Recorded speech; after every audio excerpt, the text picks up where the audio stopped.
has poisoned men's souls. Either you're with us or you're with the enemy. Has barricaded the world with hate. We need to build a wall. Has goose-stepped us into misery and bloodshed. We came, we saw, we died. Machinery that gives abundance has left us in want. The Japanese government reported cooling problems at the Fukushima Daiichi plant. Our knowledge has made us cynical, our cleverness hard and unkind. I pay taxes, bitch. That's why it's my problem. We think too much and feel too little.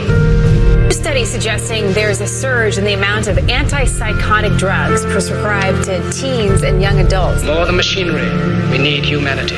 More than cleverness, we need kindness and gentleness. Without these qualities, life will be violent, and all will be lost. A 90-year-old World War II veteran has been arrested in Florida for feeding homeless people. The aeroplane and the radio have brought us closer together. The very nature of these inventions cries out for the goodness in men, cries out for universal brotherhood, for the unity of us all. Even now, my voice is reaching millions throughout the world. Millions of despairing men, women, and little children, victims of a system that makes men torture. We waterboarded, that helped us. We wiretapped without warrants, that helped us. We invaded a foreign country, that helped us. To those who can hear me, I say, do not despair. The misery that is now upon us is but the passing of greed, the bitterness of men who fear the way of human progress. The hate of men will pass, and dictators die, and the power they took from the people will return to the people.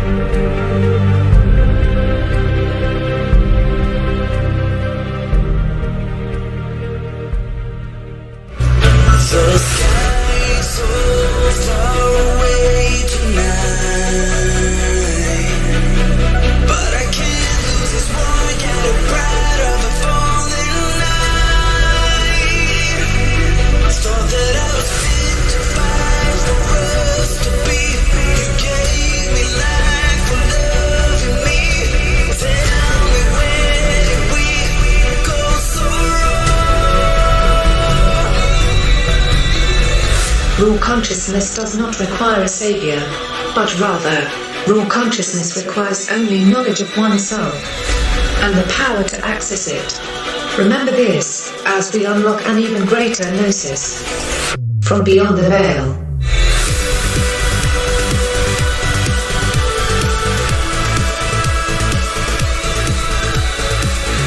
From the Pacific Northwest, good morning, good evening, wherever you may be across the nation, around the world. I'm Chris Gio. I'll be taking you beyond the veil this evening. I am joined by my lovely wife and co-pilot, Mrs. Gio. Good evening, everyone. Also known as the Grumpy Grump. I'm not grumpy. Oh, do me, baby, do the Grumpy Grump. Come on and do the Grumpy Grump. She didn't want to do a stream. No. She's been through a lot today. She went to the dentist earlier. Yeah. Is your mouth still numb? No, I was able to get at least a little bit less numb. Okay, good. I totally forgot about that when it's I was okay. like, hey, let's do a stream. I've still got a little bit of a lisp, but I'm okay. Okay, so my dear friend Mark Sargent, he sent us a book, and we're going to try to do this without saying the word. This word right here that I'm going to put up on the screen here. How do I make my full? Okay, this word right here. Hold on. All right, right here. I we don't have a mirror. F-E. We're going to try to do the show without saying that word. I don't know if we can, but we don't want to trigger the AI. We'll probably trigger some people out there for sure, at the very least. But if we can avoid triggering the AI, that would be great. But there's some really cool stories in this book about TFR, our radio station. Mark Sargent has been, like I said, a dear friend and one of the first FE hosts. And then he details some of that in the book and some funny stories, too, that went on behind the scenes. And I thought this would be so cool. Let's just go ahead and just kind of do kind of a hangout kind of video. We'll read the excerpts that's about TFR and about us from the book.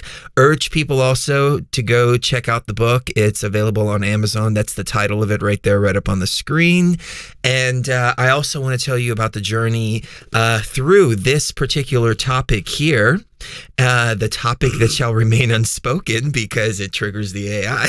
How about we look up synonyms for that? Alternate world theory. You know? Oh, there we go. Yeah, alternate geography. That's another good one. And alternative geography. Alternative geography, and how the evolution of the ayahuasca experiences went from just trying to figure things out. It came to this topic here, then it transcended into understanding the matrix reality that we live in. This was pivotal. This is the thing. A lot of people criticize this. This was pivotal for me personally to take the steps and to start questioning the things around me, questioning different things that I thought I knew about the galaxy, about the cosmos, about what I'm looking at when I look up. And even though I don't feel that this is the definitive end-all be-all, this is a huge stepping stone that I think this separates the people who are really looking for truth and the people who are not. And unfortunately, I see a lot of people just like hitting a brick wall. And this could be a brick wall in and of itself too. Like if you get stuck here, you're not really seeing the big picture. But I see like a lot of people were even scared to even look at this. And this was back in 2015 before it was like all out there. So again, for those of you just joining us, this is the topic here. And we're not going to say the word. Smooth Geo. It's what? Smooth Geo. Smooth Geo. I don't know what that means. Smooth and then Geo. Oh, Smooth Geo. Okay. Smooth Geo. All right. But first of all, before we jump into it, and like I said, we're going to try to keep this short because Mrs. Geo isn't feeling too well. I do want to send some energy to Crystal. He said, "Hey, thank you for your show. If you and your tribe could send some favor my way, it would be greatly appreciated. I'm going through a tough time in life at the moment." And so all of the loving energy there, he didn't feel like expanding, and so we're not going to ask what he's going through. But if everybody can just send your energy that way momentarily, that would be awesome. And honestly, I feel better and better as every second passes because you guys give me so much of your energy that I'm already feeling better. So, yeah. I see that our little chat box down there is messed up. YouTube has been consistently changing the chat boxes and just changing the layout of everything and just completely messing our stuff up over here. Let me see if I can get this right really quick. And what's on the twins' mind? What's on my mind? Well, on the last show, this whole thing was frozen. Yep. It was like singing, "Let it go, let it go." Well, speaking of which, and I didn't even realize it through the whole show. Somebody said that we were interrupting them while they were trying to watch Frozen 2. I'm trying to refrain from giving you so much crap about watching Frozen 2, but maybe it's a good movie. I've been watching Disney movies from my childhood lately and rolling my eyes at how. How princess programming, how much princess programming and stuff like that I was exposed to as a kid. And it's fun, but at the same time, it's nostalgic. But at the same time, it's like, ugh. I hear a lot about Disney and mind control and all this stuff. And I like Disney. I do too. I don't agree with everything that they talk about, So, they don't talk about anything, but some of the ideas and things like that. But I think what it does is, okay, so it comes from, in my opinion, a very religious perspective because they're like, oh, it's black magic and sorcery and Harry Potter. Oh, no, that's not what I'm talking about. All that stuff. And they're like, oh my God, look. But as a kid, what are they telling kids realistically? Like, forget all the truther stuff, forget all that. What are they telling kids? They're telling kids, you manifest your reality. You can do anything you want. You can wish upon a star and manifest reality, and you have total control of your consciousness and the world around you. And the world around you is all based on your imagination. And you can be a pirate if you want. You can be whatever you want, and you can grow up and do whatever. This is what I've taken out of it when I step away from the truth of programming. Now, the truth of programming comes in, and it's like, oh well, there's a phallus there, and there's this here, and there's that there, etc., etc. And oh, it's so evil. Maleficent, for example. They did that story recently and kind of showed the other perspective of how she became Maleficent, and she actually turned. She started as like a good fairy, you know, benevolent, and then she was completely and totally betrayed by her love, which was the human, which was the love betrayal of the heart space. And he ripped her wings off. And he ripped her wings off, and I totally relate to having the wings ripped off, because all of us have our wings ripped off when we have to come back into this matrix. And I've seen my wings in the ayahuasca realm, and they're not here now, but I remember them very clearly.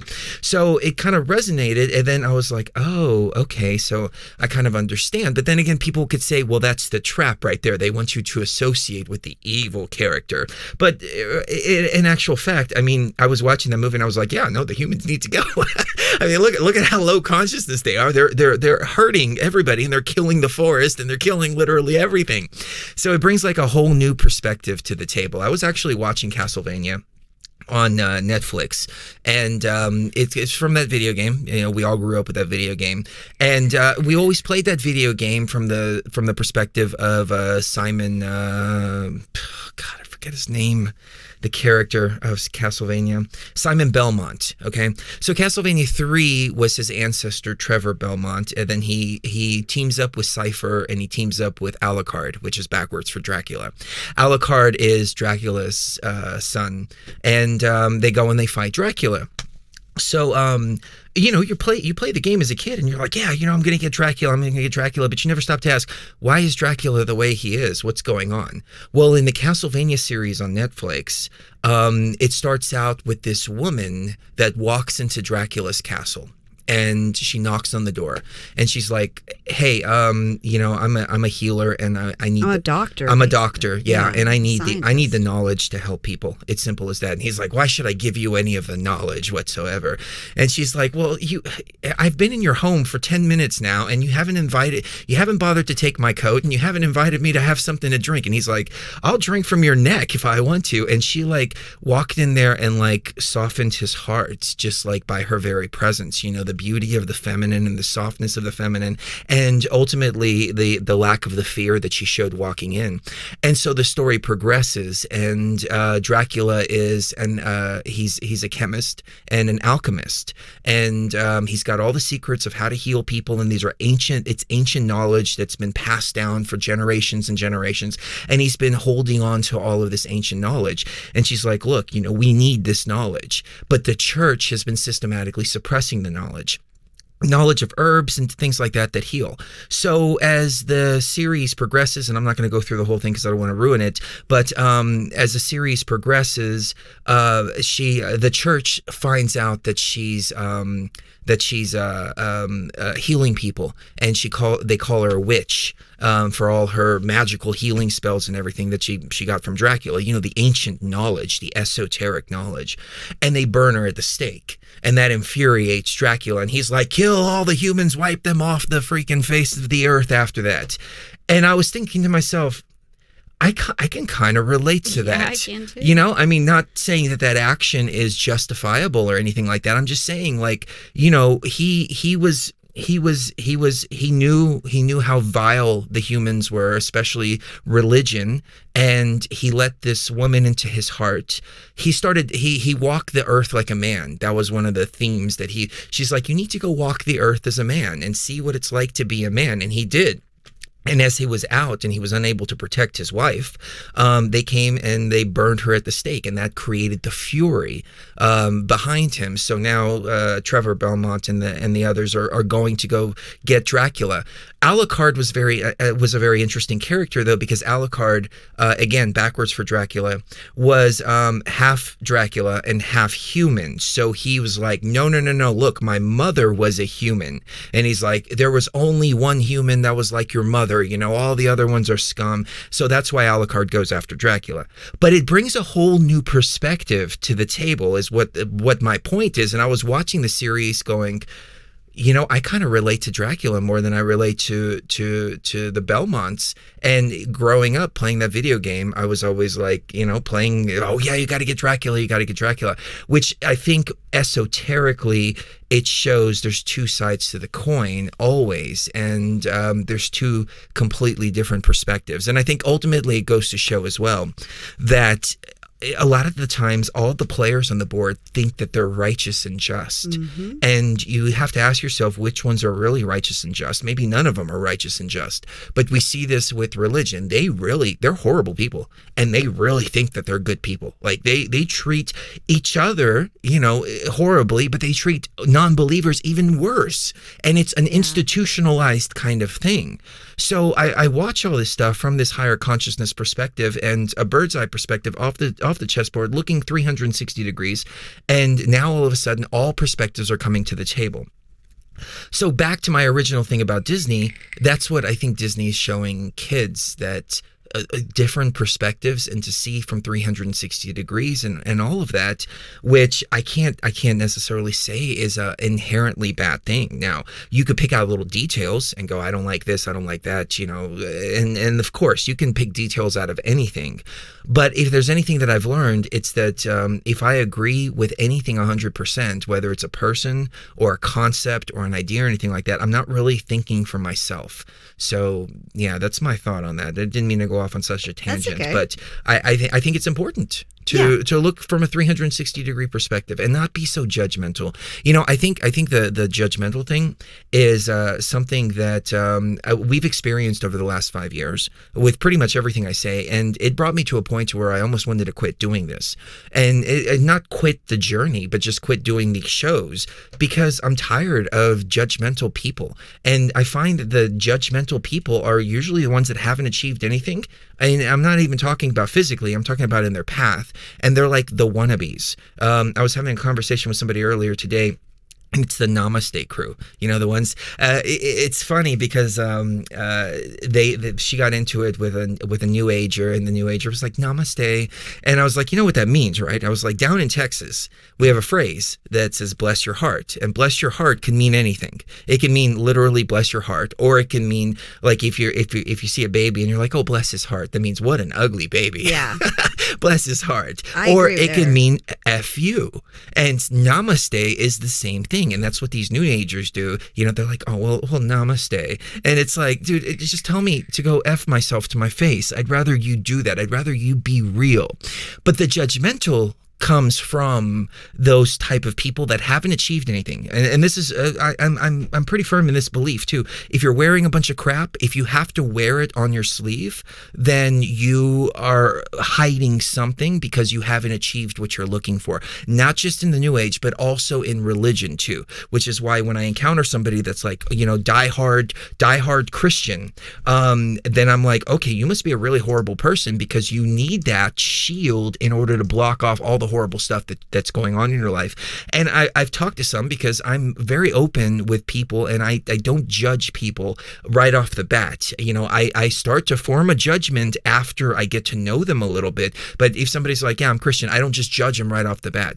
But come to find out, the ones that are the Bible thumpers, at least the ones that I've encountered, they have a lot of stuff going on, like their wife's on heroin, and they've got everything's completely and totally out of control in their lives, and all that. And it's like they're wearing that to try to say, look, I'm a good person, but really they're struggling. And that's what it all comes down to, is the struggle and the struggle and the struggle. But as you're struggling, you project that frustration onto others through judgment. And that's why I was like getting a little bit frustrated. And I was like, screw this. What am I doing? I'm getting up here. I'm doing shows and I'm wearing my heart on my sleeve and putting out exactly who I am and sharing intimate details about my own life and things like that to try to inspire people. And people are going to be judgmental about it. And people who have not walked in my shoes, people who have not understood my journey whatsoever, who haven't even come close to doing anything that's required. I mean, we even got that at first about the ayahuasca. And the New Agers are like, well, ayahuasca, I'd rather do it naturally, things like that. And we've heard this going back 5, 6, 7 years now. And I'm like, you're just full of fear. You're judging my path, but you're full of fear and you won't walk my path. So until you walk my path, you can't judge my path. It's simple as that. We don't encourage people to do anything that goes against what they think is right for them. No. All we ask is that you leave us alone. Right. So we can continue. So all of this culminated into this, and even if I mentioned the T word, "he who shall remain unspoken," that's another big trigger and big judgmental and everything like that. Without even just separating and just looking at the facts, just looking at what's going on. So bringing me all the way back to this book here, that was part of the experience that we went through as we were progressing on the journey, which I want to get into here in a moment. I know I've been talking now for 20 minutes probably. Yeah, 20 minutes. So Mrs. Gio, anything? Well, I just wanted to mention, I think the Disney movies that were made after around 2003, 2004, they are different from the Disney movies that were used. I mean, they really were used for like mind control kind of purposes back in the 40s, 30s, 40s, 50s, 60s, 70s, and even up into the 80s. And, that's undeniable. You can, all you have to do is look at it and then read MK Ultra documents, and they go hand in hand. And you're right. The ones that were made after around 2003, 2004 were more about creativity and shining your light and being yourself and being proud of who you are and all of that. But before that, a lot of it was like princess programming, and a lot of it was dead parents, especially dead mothers. A lot of it was, just really inappropriate in the sense that like, took people's power away from them, and it stereotyped, especially girls, into thinking you had to be a certain way or nobody will love you. You have to, nobody likes the evil stepsisters, and yet the evil stepsisters, they seem to be more outspoken, and they spoke their mind and all that. Yeah, they were mean to Cinderella, but that's not why people were told to hate them. They were told to hate them because they were ugly and they were loud and obnoxious. But women should just be themselves, and they should be happy with being themselves. What's interesting about Walt Disney? Did you know this? In the 1940s, when he was still living at his house, he also bought a house for his mom and dad to move into. And he had the studio guys come over and fix the furnace. But when his mom and dad moved in, the furnace leaked and his mother died. The housekeeper came in the next morning and pulled his mother and father out on the front lawn. His father was sick and went to the hospital, but his mother had died. He would never talk about it. Nobody ever talks about it. He never spoke about that time because he personally felt responsible because he had become so successful that he said, "Hey, I love you guys. Let me buy you a house." And it's every kid's dream to buy their parents a house. And just through a strange freak of nature, through no fault of his own, the studio workers didn't know what they were doing, and his mom died. Did you know that? I did not know that. That's a weird, interesting story, and that is interesting. Yeah. I don't know what to make, because you're right. There is a recurring theme of the mother being gone. Yeah. But then again, murdered. In the ayahuasca realm, what have we found to be the case? That the mother has been murdered. Yeah. And we're trying to bring her back to life. That's true. Could it be symbolic of the consciousness and how the feminine aspect of consciousness is missing? I don't know. I'm not saying that it is. I think that King Henry sent a donation. Thank you for the love, brother. Oh, thank you, King Henry. And Betty Pink said that she got her 6-bottle order of Aya Life. Nice. And she said thank you for the super fast shipping. And thank You're you for the thank you for the order and for letting us know that it's coming out super fast, because customer service is huge to me. Yeah. I was going to plug Aya Life real quick, but I don't want to divert from the topic. I think, again, it's all perspective. It's perspective, because I don't think that these things were written like that. So I'm not saying that they were written for that purpose. I'm just looking at it, and it's amazing how watching it 10 years ago, under the truther programming, I saw something completely different. Now I watch it and I see something completely different based on my own consciousness and the expansion of my consciousness, and I'm taking out different messages from it. So I think there's something to be said about that. Yes, definitely. And it's not just the murder of the mother, but also the separation from the mother. If you look at Dumbo, Pinocchio, there's several of them that, not Pinocchio, I'm sorry, Bambi. It's not just the mother being murdered, it's the separation aspect from the mother, which is also the separation aspect from the divine feminine.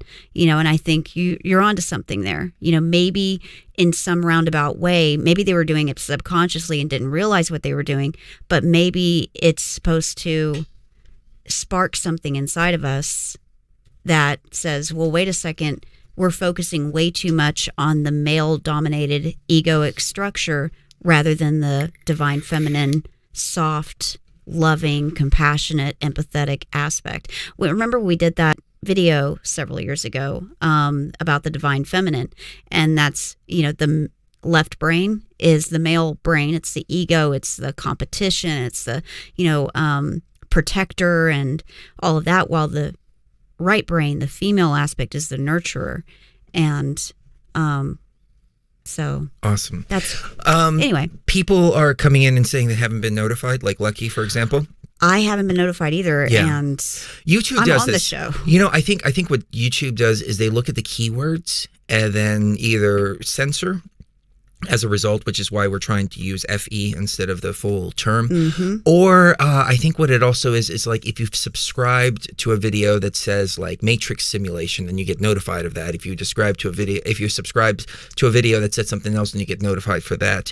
What we're doing to overcome this, and we haven't talked to anybody about this yet. The Lucky, I think, is going to be super excited about this because we're going to implement it on TFR, and we're also going to implement it here on BTV. I was looking for a way to create apps to send notifications to people so they can subscribe to the app instead of relying on YouTube. However, I commissioned a developer yesterday, and we're going to set up text messaging where you can text an email address, and then it'll subscribe you to, anytime Beyond the Veil comes on, it'll send you a little text notification. Hey, here, Beyond the Veil's live. If you like to listen, tune in here. And then, of course, the option to unsubscribe and everything like that. And for TFR, which is our radio station, it's a much more complex system because you can subscribe like that, and you can subscribe to certain shows, or you can subscribe to announcements from the entire station. So you can get to any time a show goes live, or you can just get the notifications for a particular show. So I think that's a way to overcome the process here, and I mapped it all out programming wise. I know exactly how to do it. Just putting it together is what I had to commission someone to do. And so I've tried to get this function going before, and the developers are like scratching their heads going, I don't know how to do this. Well, I figured out how to do it. Now I'm just having them put together. And once I figured out how to do it and have them put together, they're like, oh, okay, I see what you're saying now. I'm like, okay, cool. So that's been commissioned, and hopefully we'll be able to launch that pretty soon, and that'll overcome some of the issues we've been having. Definitely. I totally agree. We need to get shirts with Cherie Gio going, I totally agree. No, somebody mentioned, it was Ramon, said we're the tip of the spear, and please don't ever stop doing what we're doing. Thank you, Ramon, for the acknowledgement, because it gets pretty rough sometimes. And for the encouragement too. Yeah, it does get rough sometimes, and sometimes it's like, screw it all. But the tip of the spear is always the sharpest. Mm-hmm. So it is. Yeah, it is. Going back to this topic here, FE. Yes. FE. The book was really cool. TFR gets a lot of mentions in there. And I'd like to say this too, and I wanted to say this at the beginning of the stream, but I went on this whole tangent. We're actually going to launch a TFR YouTube channel, and I'd like you guys and gals, if you can, to kind of give us a little boost there, because it's a brand new channel. Mm-hmm. The URL is the URL is youtube.com/TFR live, like TFRlive.com, like we have up there on the top right. And And if you guys can subscribe to that, that would help us out, because we need to reach a certain subscriber threshold in order to open up more features for the channel and all of that. But yeah, we are actually testing it. There's a live test going on right now. Everything's running great, and we want to bring all the hosts up to this particular platform here. The presentation, the way that we're doing it here as well. So, yeah, if you can help us out with that, that would be great. There's a mixed bag of shows there, and some of them are Christian, some of them are this and that, because as a program director, I don't want to be judgmental. Again, exactly what I was talking about in the beginning. I'm not going to judge somebody for their belief or their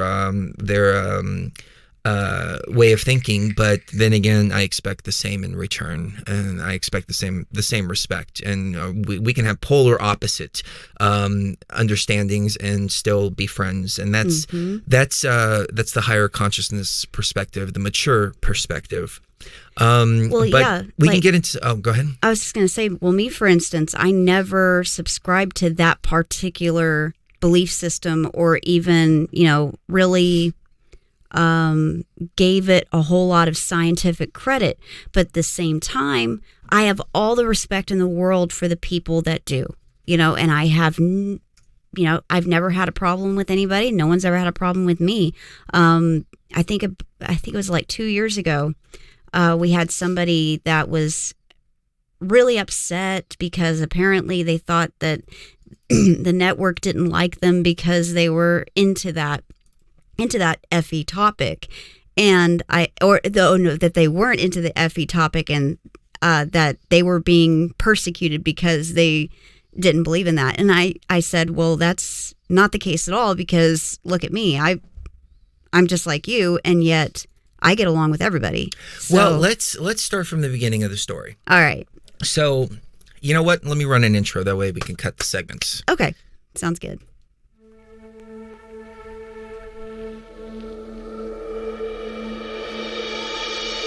My dear traveler, the purpose of raw consciousness is never to destroy. It is always to create. Build bridges. Create happiness.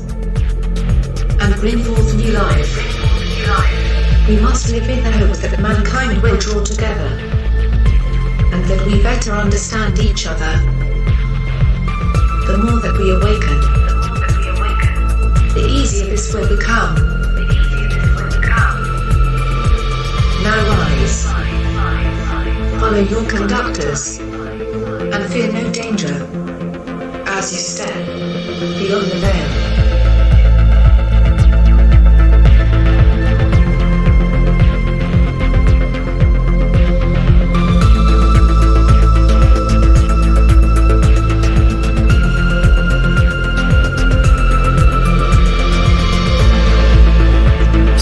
Going back to 2015, I remember hearing Mark Sargent. Actually, it came synchronistically. It came synchronistically first, because I saw this topic, FE, and people in the chat are asking what FE is. If you can show the book on your screen. That's the word right there. But the AI algorithm is literally suppressing it, and we'll talk about that here in a second as well. But, let's go back even further than that. Back to 2014, early 2014. I had a friend, 32nd degree Freemason, Donnie Gilson. And I had known him since 2011. And again, there was a lot of judgmental and things like that. But I'm like, I'm not going to judge the guy just because he's a Freemason. I'm going to judge him. I want to get to know him first. And he actually turned out to be a rather decent person. So we became friends. And he'd get out into some crazy stuff sometimes. And I'm like, okay, well, that's just Donnie. That's just the way he is. And one time he said, hey man, I've been looking at this theory that the Earth is F. And I was like, okay, that's it. Donnie lost his mind. that's all. Okay, I can't do this anymore. I was like, how ridiculous does that sound? Then I was flipping through Facebook, and I see an article about it, and I see another article about it, and I see people talking about it. And I'm like, what the heck is going on here? I was like, okay, I'm just going to look into it. Let's see what kind of argument they make. Okay, how is it that in 2014 people would believe this. So I started looking into it, and I was like, oh, I didn't know a lot of the stuff that they were talking about. For instance, the photos from NASA. I never thought that they were fake. I never asked the question. It's not like they're hiding it. It's not like NASA saying these are real photos and then they're saying, no, these are fake photos. No, NASA's saying these are artist renditions. These are composites, satellite generated composites. And what we're seeing is not actually a real depiction. But nobody, I never asked that question. I just saw a photo of, of Earth and thought, oh, that's Earth right there. So I found all these different anomalies, and I was like, okay, I gotta look into this. But even before that, as the ayahuasca journey started to progress, I started to question the nature of reality, and I started to think to myself, there is something wrong here. Even in 2012, we were doing shows about the possibility that we were taken from our home world and put somewhere else because people started to act different. The sun changed. That was undeniable. Everybody was talking about that. There was an ayahuasca experience where I came out of the experience and I was watching people, and some of them had a light inside of their, in their, like right here, and some of them didn't. And I was like, what the heck is this? And the New Agers were like, oh yeah, there's been an evac of the planet, and this is this and that, et cetera, et cetera. And they were calling them empty containers walking around at the time. I come to find out they're NPCs. But again, going back to 2012, other people were recognizing this as well. We just tied it in with technological terms. So we started to look at this, and then I heard Mark on I don't remember where I heard him. Oh, I watched a series, FE Clues, and I was like, this is interesting. I never, ever, ever would have thought to question the dynamic of the place that we live. Never and ever. That reality, sure. But what does it mean to question reality? Just question the nature of consciousness? That's what I thought. I never thought to question, am I really on a ball that's spinning around in space? Am I really looking at something that's real out there? And then, as we know, astrology is so powerful, which I was looking at it and looking at the stars going, it's like a circuit board. Remember, we drink ayahuasca and go outside and look at the stars and just kind of contemplate, is it a circuit board? Is it energy? What's going on? Why does it have such influence over us? Is it just like a calendar and we're seeing different things and energetic changes coming from inside of the earth? We were asking all these different questions and pondering all of this. So I invited Mark on to the show, and Cherie was like, I remember we were on our boat and we were fishing, and I was like, oh my God, it's Mark Sargent on the phone. I was so excited. I remember that. And he was the nicest guy in the world. And Cherie's like, what, we're actually going to do a show about this? I was like, yeah, why not? This is going to be great. This is going to be fun. So we did on Fridays. On our Friday show, we did. And a couple of the hosts, we used to do a show called Hangar 18. And I guess let me backtrack a little bit. We were on the station, and every time we would do a show, the next show on the next night, who was in the same slot as us, we would do a Saturday, they would do Sunday. All they would do is just bash our guests, and that's it. And it got to a point to where people were writing us nasty emails because they thought that we were bashing our guests. So we had the stream on our website, and they would go to our website and see we just had this guest on, turn the live stream on, and hear somebody bashing them and going, well, why are you bashing these people you just had on? And we're like, no, that's not us. So we quit. So that was one of the things that I took after quitting from there, going, we're not going to have this over at TFR. But a couple of the hosts got together, and we were doing this show called Hangar 18, which was just everybody hanging out, and it was a nasty show. It was crude. It was bad. It was meant to be like that. It was supposed to be everybody unwinding at the end of the night, and they started bashing our guest all up and down. Yeah. And I didn't get rid of anybody because they were good. They were friends, and they were like, oh, okay, yeah, no, I get it. But it was like really, really, really inappropriate. Right. It was kind of against one of the foundations of the station. Right. But I let a couple of them go eventually. because, this created a huge divide when I started talking about this. I wasn't talking about it saying, I am going to convince you of this. I was like, this is a fascinating theory. Let's hear what these people have to say. And I noticed that most of the division came from the ones who were saying that it was going to divide things. So the ones who were afraid of the division were creating the division. A self-fulfilling prophecy. Yes. And not only that, but it soon became kind of apparent that the only thing that was happening there wasn't even a battle between different scientific theories as much as it was a battle within somebody's own consciousness as to how much they allow themselves to stretch their mind and think outside of the box. Yes. And to me, I know, I mean, I might have mentioned it in the past, but I've never really said this. It's always been kind of a marker for me. A litmus test. A litmus test, yeah.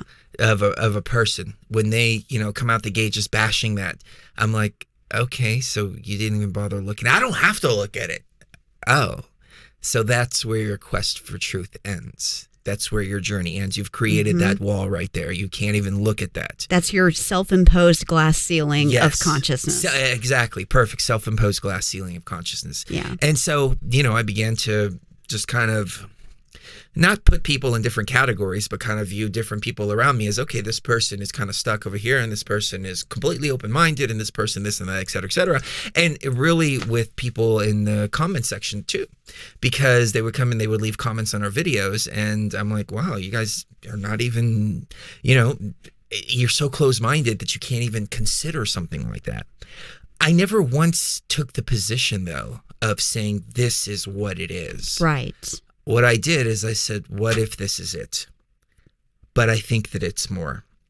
And we actually did a video. I can actually play this video. Yeah. No, I don't. Well, yeah, maybe I'll play the video. The narration of it, I don't really know. I might have deleted it, though, because when the whole banning came down, I think I removed that from our channel because I didn't want our channel to get banned, even though it did wind up getting shadow banned anyway it goes. Yeah. And I was coming, I'm pretty sure I deleted it. So it's a shame. I shouldn't delete these videos. I should have just put it on private or something. I might have, I can check. Yeah. But the video was called "The Elephant in the Living Room." Let me go in here because if I have it, it would be great to show it to you. But go ahead. Well, yeah, I think it's it's just a matter of how much you're willing to place, if you're willing to place your trust in the system, I always thought it was hilarious how people could mistrust the government. They could mistrust the establishment on all these other things.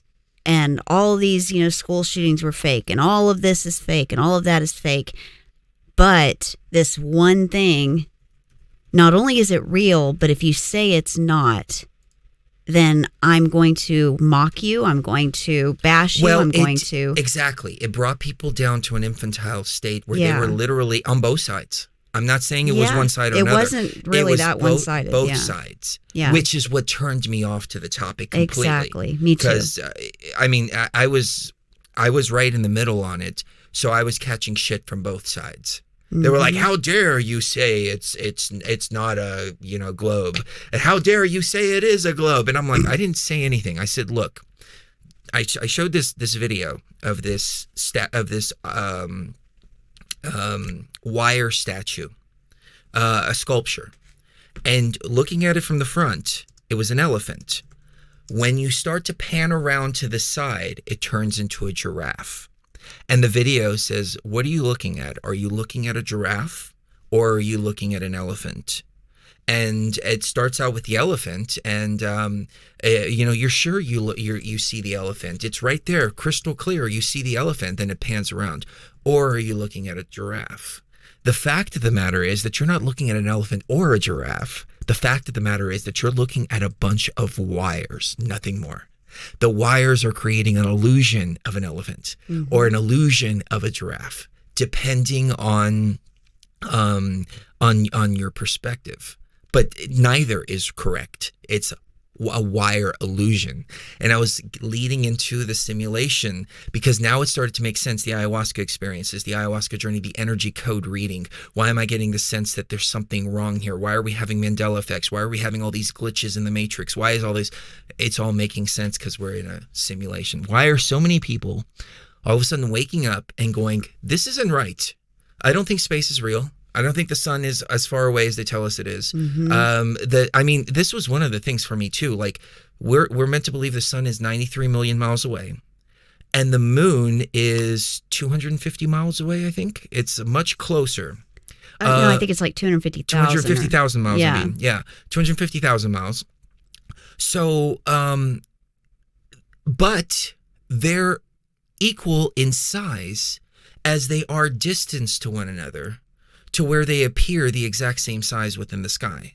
What a coincidence that we just happen to get this perfect astrological alignment in the face of astronomical probabilities, and that not we only would get this placement of these objects, that this one is like this big and it's that far away, and this one is like this big and it's this far away, but they look the exact same in the sky. Yep. What a coincidence. Wow, we got so lucky, didn't we? Yep, and when the moon passes in front of the sun at just the right angle, it looks like the exact same size, and that the sun is being eaten by a giant snake.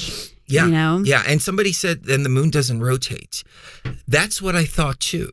But as it turns out, supposedly the moon does rotate, but the same side of the moon is always facing us, because the rotation of the moon is going with the same way of the Earth. So it's rotating, but it's always facing us. This was the explanation, because I thought that too. And when I was looking at all this, I was actually looking at what did they say about the moon? Oh, it does rotate. But what a coincidence that it's always facing us and all this. And I'm like, all right, this is just too contrived. It's all contrived. It's all contrived. Well, and astrology is so accurate. At least when I do it, and when people I trust do it, it's completely 100. I mean, almost 100% accuracy sometimes, and it can't be that accurate if these objects are that far away. Why would they have any impact whatsoever if they were that far away? Just in my opinion. Yeah. That doesn't make sense. Yep. So I thought to myself, something's not right here. Something is not right. We're in a simulation, and scientists, I think, agree. They're like, yeah, this is a simulated reality. But anyways, back to the topic. I actually did another video. Remember, it was called Picture a Rainbow. And that rainbow, picture a rainbow. It was from an old song from the 90s, one of the rave songs. Picture a rainbow, ask not why. Why is it so hard to be it? Why is it so hard to be it? But anyways, it was called Picture a Rainbow. And we said, look, you can clearly see all the colors of the rainbow, right? I mean, it's right there, red and blue and purple and all the different colors. And then it turns black and white, and it says, or can you? Colorblind people are unable to see the colors. But does that mean that the colors exist? To who's right in that situation? The colorblind people or the people who can see the colors? Because to a colorblind person, the colors don't exist. But to somebody who can see the colors, they're very real. And how do you explain colors to a colorblind person? If the colors actually exist, then the people with the color senses are working with a different data set. And the people who are colorblind don't have the same data set. And it's okay if they don't have the same data set. You don't have to call them idiots. You don't have to call them morons. You don't have to call them any of that. And likewise, if people are seeing colors in a world where most people don't see colors, and we were referencing some movie I don't remember which one it was, but it was like a movie, and it starts in black and white, and the main character starts seeing colors in the movie. And everybody's like, oh, well, yeah, that's crazy. That's stupid. And they're the only ones that can see colors. And then more and more people can see the colors after that. But the colors actually exist. But the whole world is blind to the colors. So just because the majority is blind to the colors, does that mean that the colors don't exist? And so it was like trying to say, hey, everybody just chill and love each other. And if people don't have the same data set, it's okay. But that got... that got what's the term I'm looking for? That was that got a lot of hate. We'll just put it like that. There was another term I was looking for, but I can't think of it. That garnered. That's it. Mm-hmm. That garnered a lot of hate. So it's all perspective, really. If it's a simulation, as I know it to be now, of course, it's going to be dependent on perspective. It's going to be dependent on the awareness and the consciousness and how much the person can observe. One person can see something that's there, somebody else can't. So I was like, oh, so this is fluid.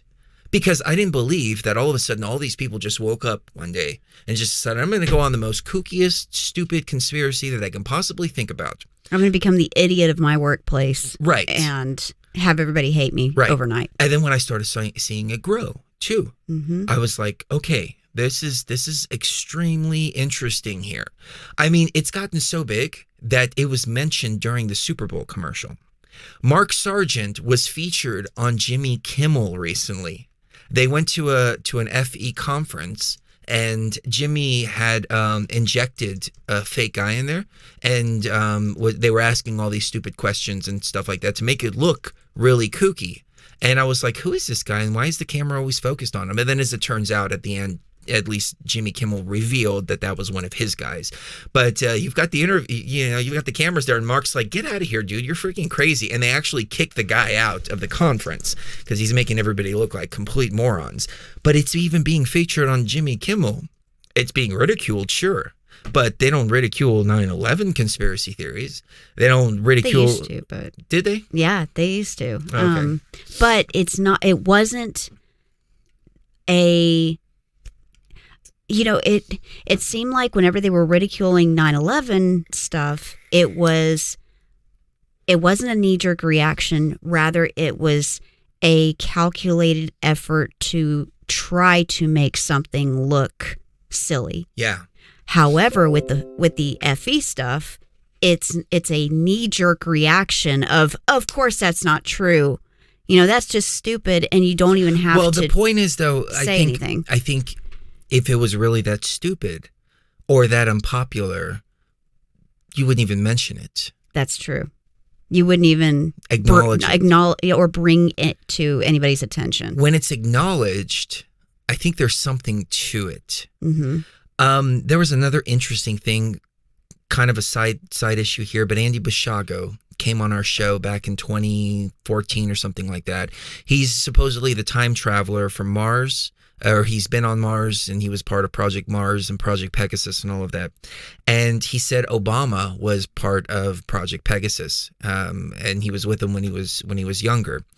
And Obama comes out and denies it. He's like, I've never been to Mars, despite what the conspiracy theories say. And I was like, whoa. There's a lot of stuff about Obama that people say that may be true or may not be true, but why did he decide on that one particular thing to say, hey, I've never been to Mars? Which made me go, maybe there's a little more validity to this. I mean, maybe my brain just thinks differently, and maybe that's backwards thinking, but if they acknowledge it, I think there's something to it. Is it because this is the end-all be-all here? Can you show that book again? Is it because this is the end-all be-all? No. But I think it's a huge stepping stone. It's like, somebody mentioned a minute ago, and it's a good question. 12 Roots said, why does it have to be painted as a simulation? What does it matter what we call it if it's not real? Because nobody eats a steak with one bite. It's for a lot of people, for most people, it's a stepping stone. And this is one of those stones. I think so. It's just the ability to be able to think in that dynamic. Exactly. At least this is our journey. We're not saying your journey is wrong or anything like that. For anybody that's like, no, this doesn't make any sense. It's like, it's just my progression of consciousness. But at the same time, I think that in order to get from A to C, you gotta at least open yourself to B. Right. Don't get stuck at B, but open yourself up to B. And I'm not stuck at C here, which is a simulation. I've started to realize it's more than a simulation, but it's we just don't have the terms to describe it.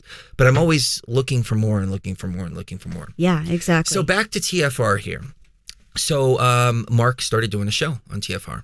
Rob Skiba also. Jeranism. Many of the big FEers out there started doing shows on TFR. And the truthers, the ones who are screaming, oh, this is going to divide, this is going to discredit, this is going to do this and do that, they were the ones making the most fuss. And eventually they faded off into nothingness. And it was just amazing to see, the self-fulfilling prophecy of division. Well, you're creating the division right there. It's like the Democrats right now. The Democrats are like, there's division. It's like, well, you're creating the division. Okay? You're the one doing it. You're the one doing it. Well, yeah, there's division. So it was interesting to watch, which, I mean, if I can tell you something about myself, if you tell me not to do it, I'm going to do it twice as much. Yeah, I can So when we got all that pressure, I was like, well, let's just go all the way with it then. Obviously, when we get the pressure, I'm like, we're on to something here. If we're getting all this pressure, if we're not getting a bunch of pressure, then I'm like, all right, we need to change it up a little bit because we're inside of the mainstream here, and the mainstream is never right. So it led to some interesting things. It led to some fun times and led to some fun conversations and all of that, which Mark talks about in the book. And so he specifically does a couple of paragraphs about TFR that I wanted to read to the audience tonight. Yes. Let's see. TFR. Truth Frequency Radio is the bravest little podcast station in the world. Aww. And they've been with us since the beginning. They generally go by TFR, but mostly because everything is abbreviated these days. I blame the millennials. TFR is just another TLA. I will tell you what that is at the end of this section, unless you figure it out first. Technically speaking, Rob Skiba was the first show on that network which delved into FE by interviewing me twice. Right after the second interview, they messaged me asking if I would like to do a weekly show of my own. I humbly said yes and started up immediately. After my show, several other FE YouTube channels got on board with TFR. These included Jeranism and Paul on the Plane. By 2018, the network had at least 6 FE-related broadcasts. No matter what the future holds, I will always cherish my friends at TFR who give us protection from deception. Aw. Shout out to the owners of the station, Chris and Cherie Gio. Aw. Right back at you, Mark. Can you read the other part? About TLA or? No. About Jonathan. Oh, okay. Yeah, let me find that one. I didn't put a thing there. Hold on, I think it's here. This is the funny part here.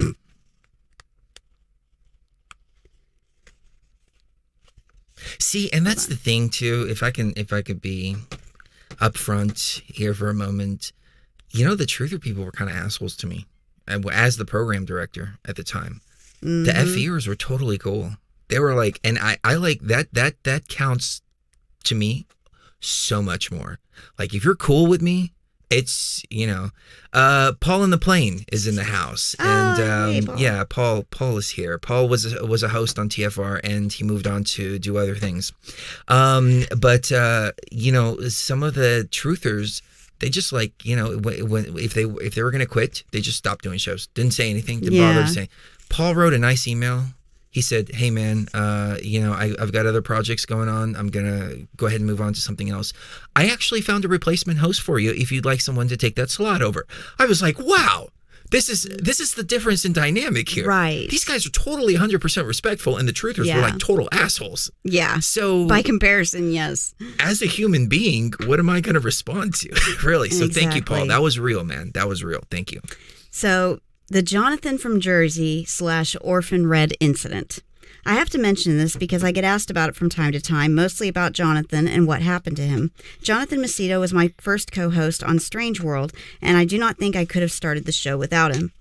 Like a lot of radio hosts, I needed a wingman. He and I spent the better part of 2015 feeling our way through podcasts, coming up with topics, and interviewing subject matter guests. Jonathan is a man of, how should I say this, appetites. I have met men like this over the years, and their desire to consume tends to dominate their lives. Having a certain zest for living comes at a price. Jonathan would send me pictures of some drug-fueled nights in Las Vegas. You know the kind I mean. What I did not know is that Jonathan was flirting off-air with Orphan Red. I guess I was, yeah.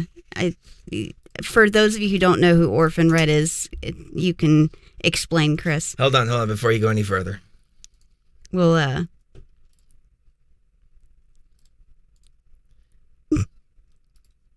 because the picture, you have to... The picture is worth a million words in this case. All right, go ahead. Okay. It was probably harmless, he in the east coast of the U.S. and her on the far west of Canada, but who knows, something could have eventually happened. Maybe the flirting was getting frustrating for Jonathan, maybe he was just having a bad day, but everything came to an accidental head during a Strange World podcast we did in 2016. You remember that? I remember that. When you start doing radio/podcasts, sometimes you learn as you go. At Truth Frequency Radio, you really do have to feel your way. When a caller gets into the switchboard, they are put on hold and automatically muted. The hosts cannot hear them, but they can hear the hosts and the show, even when they go to commercial. This is helpful unless the host forgets this fact. Jonathan forgot or never knew this. When Orphan called in and was put on hold, he made a mistake. I saw the call come in, recognized the number, and mentioned to Jonathan that it was her. Unexpectedly, he goes off on a rant, telling me how done he was with all that, then continues about her overly exposed breasts, her squeaky voice, and other things. It was all I could do to not scream into the microphone. He had no idea she heard everything, and before the commercial break ended, she dropped off. I was in a tough spot. Orphan was already going to be stewing about this, and telling Jonathan on air or during the next commercial would have made him useless for the rest of the evening, so we continued on. I never did tell him. Jonathan found out soon enough. There are types of women who take things sitting down. Orphan Red was not this type. I wouldn't think she was by looking at her picture. Even after I apologized to her, she created a video where she tore Jonathan a new one. He did not see it for a few days. I was certainly not going to be the messenger. When Jonathan found the video, things got much worse. Normally when you talk smack about someone who is walking around the corner and they are within earshot, you just fess up and eat crow. Jonathan did the opposite. Not only was he not sorry, but he had a few other things to say on the topic, so he posted a 3-page rant on her Facebook page. It was taken down later, but not before I got a copy. In the rant, he quit the show. I really hope that one day he gets back into it. I miss Jonathan and think he could still add a lot to the community. Wherever you are, man, know that I think about you often. Aww. So I apologize to Orphan Red too. She was a little snippy, but I do have to say this, and I hope that I'm going to talk to Mark because I talked to him earlier, and we were laughing about this. It was just Skype messages, and I said, "Yeah, I apologized to her, and she was real snooty with me." And he's like, "Well, I gotta go to my girlfriend's." I hope that that's not his girlfriend. Because I hope that I didn't insult him by saying that. I don't know. I don't keep up with people's personal lives, even though a lot of people try to keep up with ours. Yeah, they do. Yeah, they do. But Jonathan said some inappropriate things to you too, and you were like, all right, I can't do this anymore. Yeah. And then what was funny? Okay, so I hate talking about people, but I'm talking about the situation here. So he had teamed up with a guy named Hassan. Remember Hassan? And they were going to do some kind of show. They wanted to do a show on TFR, and I was like, yeah, sure, whatever, you guys. And so he was that astrologer guy. Okay, yeah, I remember now. So he's showing us, he's got this software for birth charts and transit charts and things like that, right? So he asked me for my information, and I never give my information out to anybody. No. But I did in this one particular time for some strange reason. I don't know why I did. So he's screen sharing right? He's screen sharing the software with my information on there. And he's going through and he's like, see, we can pull up the transits. It's like, today you're going to have a really good day and, this and that. And he's like, and then there's this part that flashes on the screen and he skips over it. And I'm like, whoa. What did that say? What was that? It said, beware of soothsayers today. And charlatans. Soothsayers and charlatans. And I was like, I got a really bad vibe from the guy already. Uh-huh. Apparently he's a good astrologer. In the transit, it said, beware of soothsayers. No, he's not a good astrologer. He has a good database. Because a good astrologer would have just completely fessed up and said, yeah, So this is what it says. I was like, I'm not interested. And they were like, why not? And I'm like, well, dude, your reading said beware of soothsayers. And for some reason, you just conveniently skipped over that. Yeah. Which tells me something. Yeah. Yep. So that was funny. But yeah, it's fun. So that's a little bit of behind the scenes just kind of stuff behind the scenes kind of stuff that happens that we wanted to share in with our everybody. world. Yeah. So that was a journey through that particular topic, which brought us to the simulated theory. Mm-hmm. You don't have to go through that stepping stone. No, it's not a necessity. In my journey, and I'm not even speaking to for the you same because place. you've always been kind of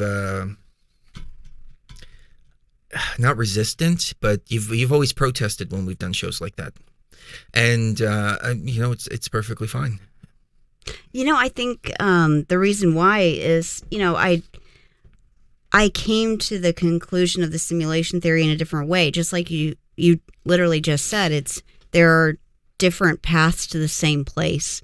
And mine was just more of a straight line, whereas others are a winding path where, they come across different things and they investigate, and then, eventually it brings them to the simulation theory. Whereas with me, it was just kind of a straight shot, and it's not that I ever thought it was stupid or anything like that, but I tried to think. I'm a logical thinker. I'm not an emotional thinker. I'm not a right brain person. I'm a left brain. I'm a left brain person. And I think in terms of science, mathematics, physics, and things like that. So, but whenever I came across the simulation theory, I immediately was intrigued, and I immediately thought, oh, wow, that actually could be possible. And it was because of astrology and my faith in astrology and knowledge of it that I know it works. And the fact that it makes so much sense for it to be a simulation in terms of how accurate astrology is on its own, that made sense to me. So yeah, different paths to the same conclusion. You spin me right round, baby, right round like a record, baby. I mean, when you really think about the whole Duck Sauce is in the house. What's up, Duck Sauce? Haven't talked to Neil in a while. Earth is spinning at 1,200 miles per hour. Earth is spinning around the sun at around 66,000 miles an hour. Yeah, exactly. That's what it was my thought too. Like, we're moving in all these different crazy directions, which is kind of metaphoric, in my opinion, for how we're being spun completely and totally out of control. And, if you're going to put somebody in a prison, because you can even look at it from this perspective. If this is a prison, if it's a cage, you want them to believe that the cage is much bigger than it actually is. Mm-hmm. And you can almost get out of the cage, but not quite. But we'll get out of there next generation. Yep. You remember growing up in the 80s, they were saying, "Oh yeah, we're gonna have space hotels here, and we're gonna live on Mars." Yeah, we're gonna have commercial flights to the moon. Uh-huh. We grow up now. They're like, "Oh, we're almost there. Commercial flights to the moon." Virgin gets shut down when they attempted to do it. It's always right around the corner, and I just want to see it. I just want to go up there and just see it for myself.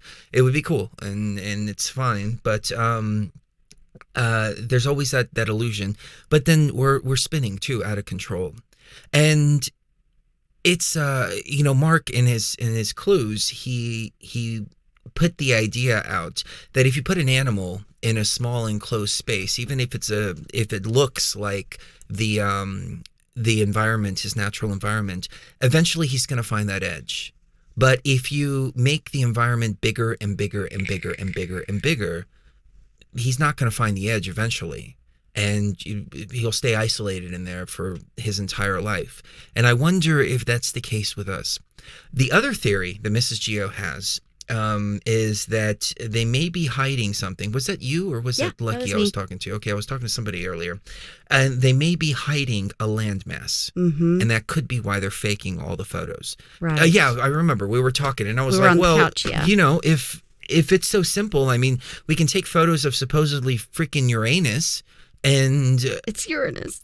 Yeah, we can take photos of that, but we can't just turn the camera around and take a photo of Earth? Like, why not?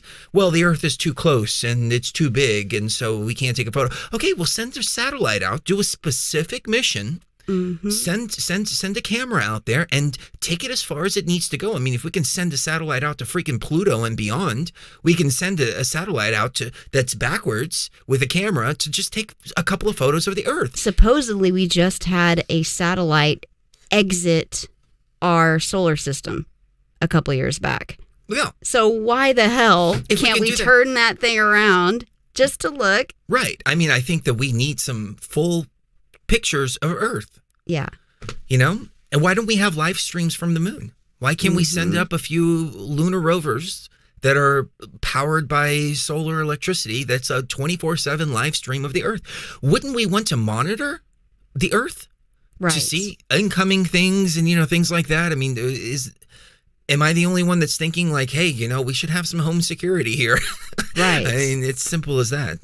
I think they are hiding something. There's got to be something that they don't want people as a whole, even scientists that, you know, they're not conspiracy theorists. They're not kooks and quacks. They're just regular scientists, geologists that want to see the planet that we live on from a distance that shows the entire globe in one picture. Yeah, that's all I want. And I think that with the whole FE movement, you would think that NASA, being under so much scrutiny, would say, okay, well, our next mission is just to send a freaking GoPro on a satellite. Here, boom, put on a little rocket. Psh, there you go.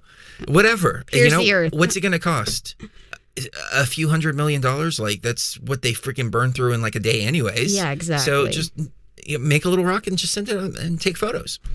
But home security, that's the big thing. Home security.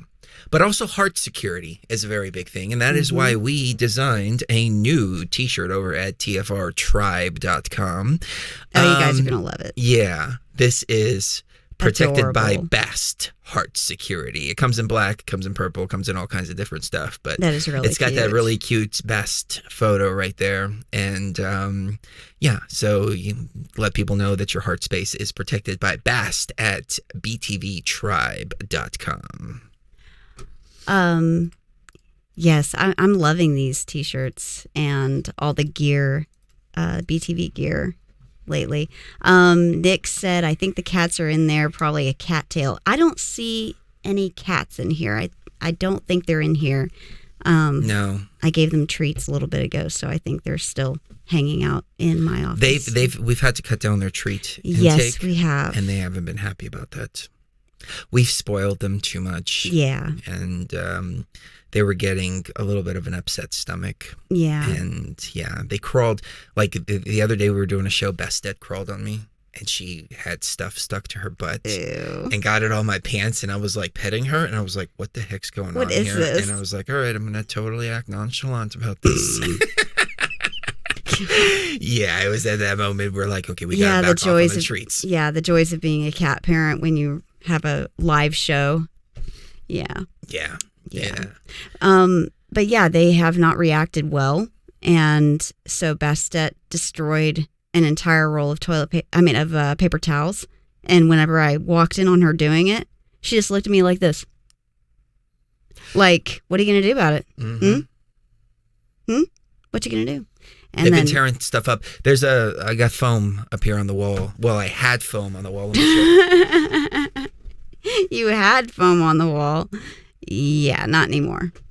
It's gone. That's all that's left now. Yeah. 2 pieces of foam. They've knocked everything else down.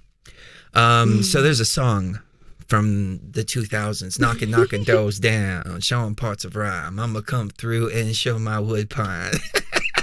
So I walked in, Sekhmet is stuck to the foam, and she's looking at me like, what's up? And I'm like, that's not for climbing. So I started singing, knocking foam down. Yeah. So Lee wants me to expand on how astrology fits in with the simulation theory.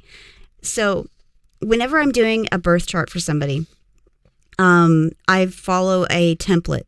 And in that template, you've got all 12 houses of the zodiac.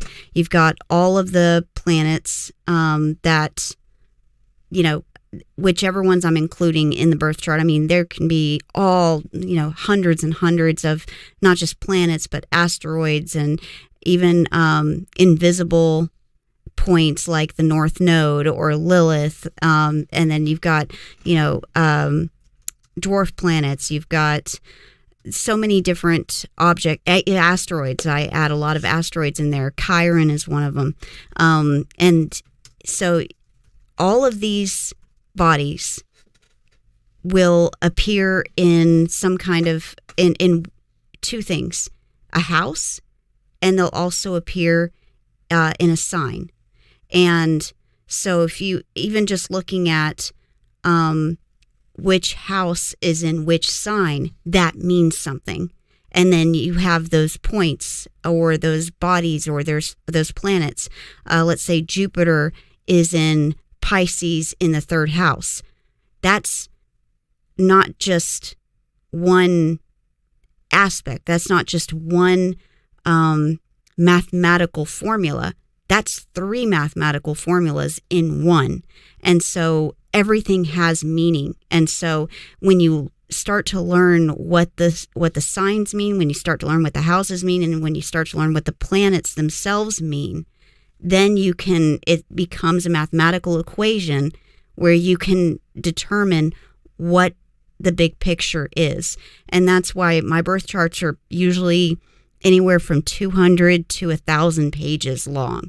Me and Chris, our birth charts that I've done for us are about 900 pages. Whereas a usual birth chart that I do for somebody is probably about 200 to 300.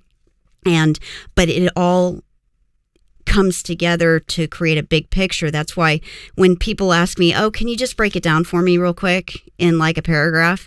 No, I can't, because that'd be like explaining who you are in a paragraph. You're so much more complex than that. And the way this fits in with simulation theory is because simulation theory is all about mathematics. It's all about equations. It's all about the big picture of everything working together in unison to create the reality that we live in. And a transit chart or a birth chart is exactly the same way. It's mathematics. It's the way things come together to form a whole.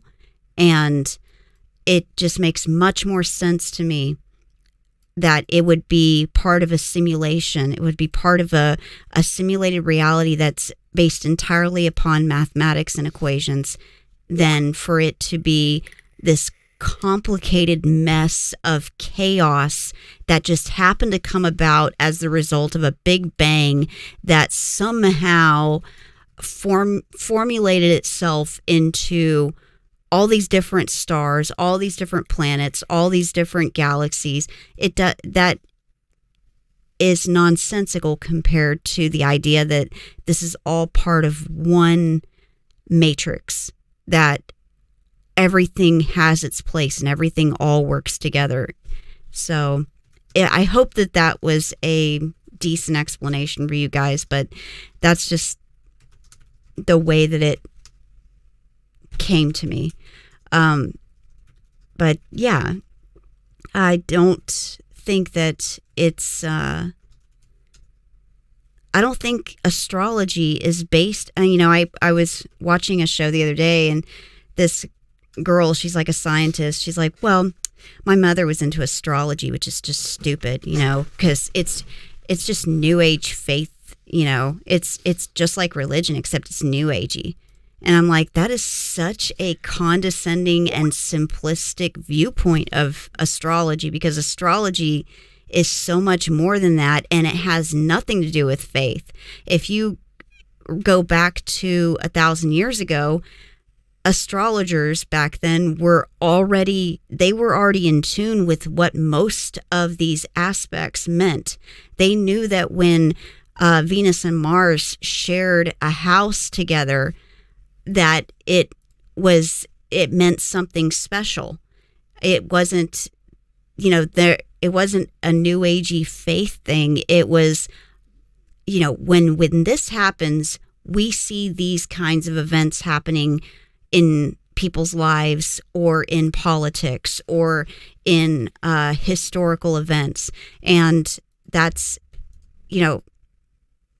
an overly simplistic viewpoint to view it as anything religious or faith-based. It's not religious or faith-based at all. It's a database. Well, and the term New Age, too, I mean, this is really ancient stuff. Yes, it's not new. Religion is New Age. It's New Age compared to the stuff that we talk about. So right. There's a lot of misnomers out there. Yeah, don't call it New Age, because this is much older than most of the consciousnesses that are alive today. Even if you count people who have been reincarnated 100 times, let's just say, most of the people on this planet have been reincarnated at least 100 times. That's still, astrology is way, way older than that. It goes back even to Atlantis and Lemuria. That's how old this science is. Astrology is a science. It's absolutely a science, because you have a data set, you have equations, you have numbers, you have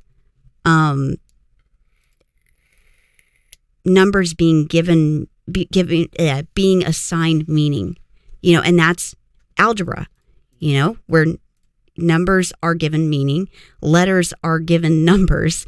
It's the exact same thing with astrology. So, yeah, that's a good point. Yeah. So, man, we got a copyright strike on our last video. Ugh. And this pisses me off, because I bought a license for the music and they just returned it, and they're like, no, your copyright strike is still valid. And I'm like, I have a freaking license that I bought for the music. So yeah, I gotta contact the original artist now to have them clear it up.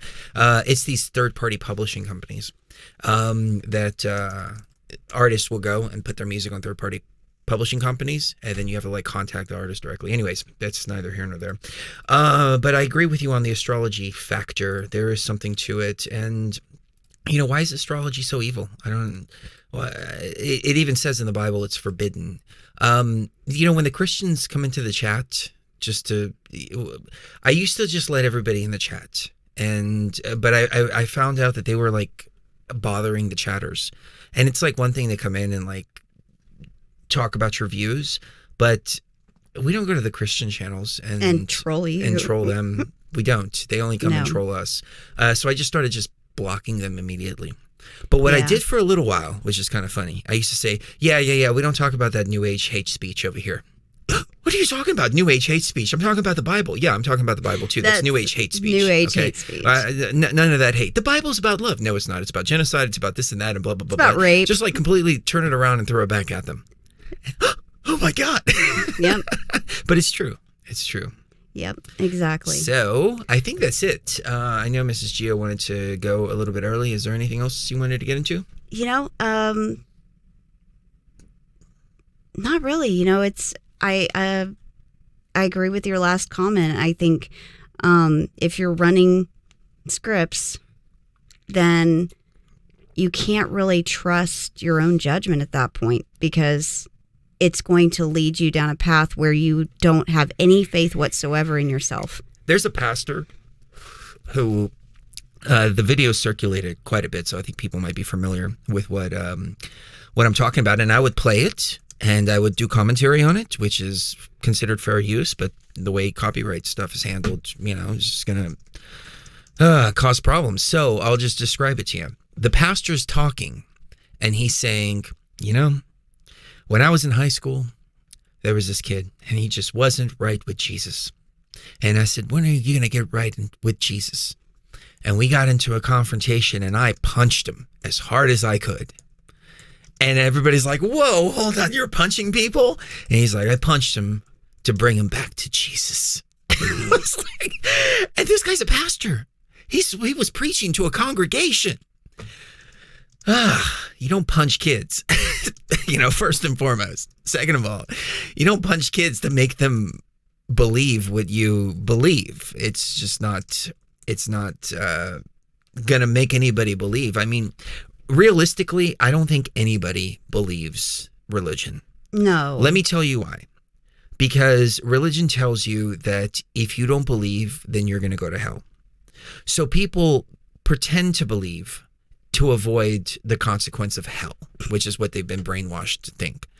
If you threaten anybody with the idea that if you don't believe a certain way, if you don't think a certain way, then something bad is going to happen to you, you're never going to find anybody that genuinely believes that, because you're injecting that element of fear.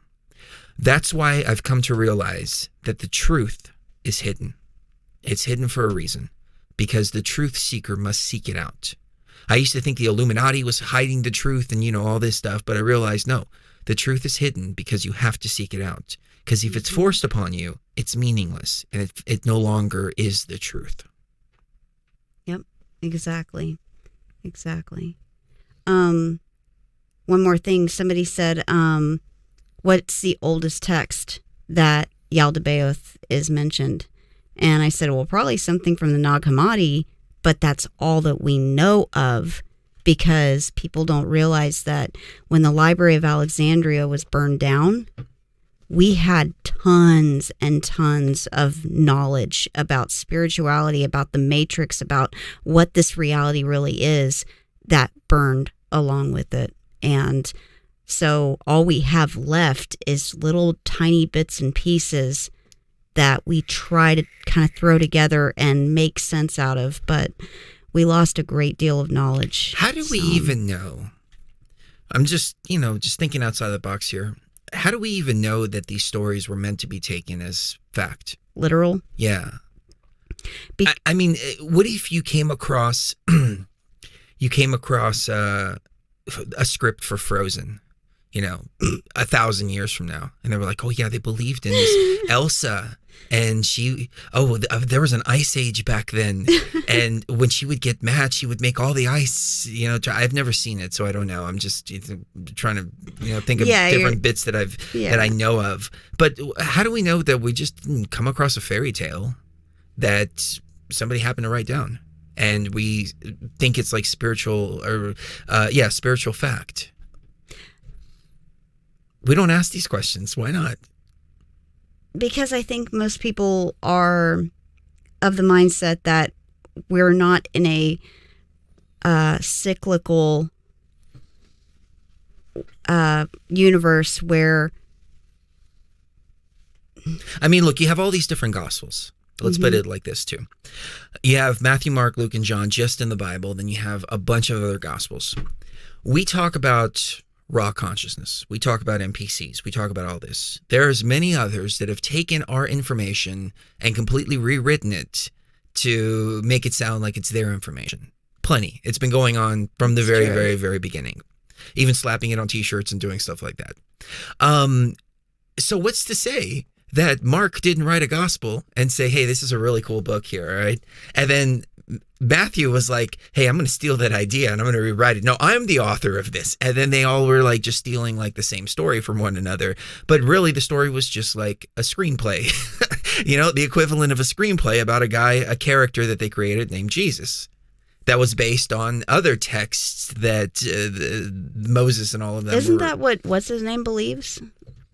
That we had on the show a long, long time ago, and he not really, no. So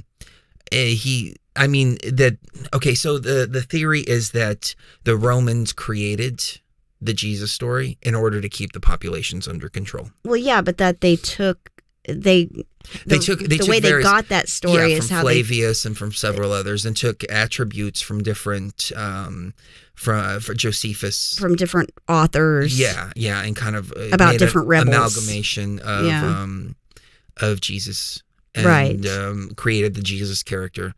But when you think about it, though, it's a slave class religion. It was always meant for the slaves. Right, even until Constantine. Even Judaism, going all the way down to, I mean, what's it all about? It's about slavery. It's about freeing the slaves. It's about all of this. Slaves, obey your master. Give unto Caesar what is Caesar's. All of that. It's all there to keep the slaves under control. Now, going to Egypt, though, there's actually, at least from what I've gathered, there's no document in history in Egypt of Hebrews ever being there or being slaves. It's never recorded in Egypt. It's only recorded by the Hebrews. But the Egyptians were huge record keepers, and they wrote literally everything down. And if it was worth writing down back then, it was extremely, extremely important, because you had to carve it into stone in order to write it down. They never mention the Hebrews. Well, they don't mention other classes of slaves. I mean, other races of slaves. Well, you would imagine either. There's an exodus, though. This exodus was huge, right? Okay, so yes and no. The only reason I disagree with you is because Egypt had a set of rules when it came to admitting anything embarrassing about their government. And it's kind of like how China is right now with anything related to the coronavirus. They don't want the world to realize, if you're a country with a lot of power, but a lot of risk of losing that power in the future, if the world at large sees you as weak, then you're going to forbid the scribes from discussing anything in your texts about anything embarrassing that shows the country or its pharaoh as weak. Who was the pharaoh at the time of supposedly of the Exodus? Ramses II, I believe. Okay, and we may not be completely 100% accurate, but I'm making a point, though, so the accuracy is not as important as the point that I'm making. Who was the pharaoh following that? And what was his relation to Ramesses? If it was Ramesses III, then perhaps. But, if there's anything that we've learned from the little bit of Egyptology that we know, and somebody corrected me, by the way, they were like, hey, they wrote it down in papyrus. You're right. So, yeah, thanks for the correction there. But if there's anything we've learned is that a lot of times when one pharaoh takes over, they do things to make the previous pharaoh look bad. Or That's true. Like with Hatshepsut. When her nephew took over, they carved her completely out and tried to erase her from history. So you would imagine there would be some pharaoh that had some kind of issue with Ramesses II and would have highlighted that shit. Look at what happened under the Ramesses rule. Look, we're going to make Egypt great again, okay? It's going to be huge. All right, these democratic pharaohs over here, they've completely messed things up. They've wanted to do this, they've wanted to do that. They wanted to keep slaves. They wanted to do all this. We're going to make Egypt great again. There had to be a pharaoh that came through and said, we got to make Egypt great again.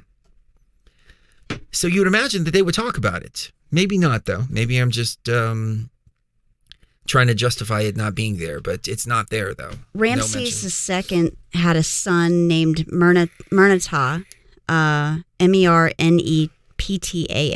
Merneptah, who became pharaoh after he died. He was his 13th son and was around 60 when he took the throne. So it was his son that took the throne, but his name wasn't Ramses III. But so maybe they just didn't mention it just because of that. Yeah, I really believe that back then you needed to be seen as powerful no matter what. And if anything embarrassing happened to the pharaoh or to the country itself, they would just leave it completely out. And all they would talk about was, oh, we opened this temple on this day and this year, and we did this and we did that. And oh, look at us, we're so powerful and we're so mighty and great. And they would just completely ignore anything else. to the contrary. Here's another controversy that I have come across. Lucky and I were actually talking about this yesterday. The sacrifice of cats to Bast.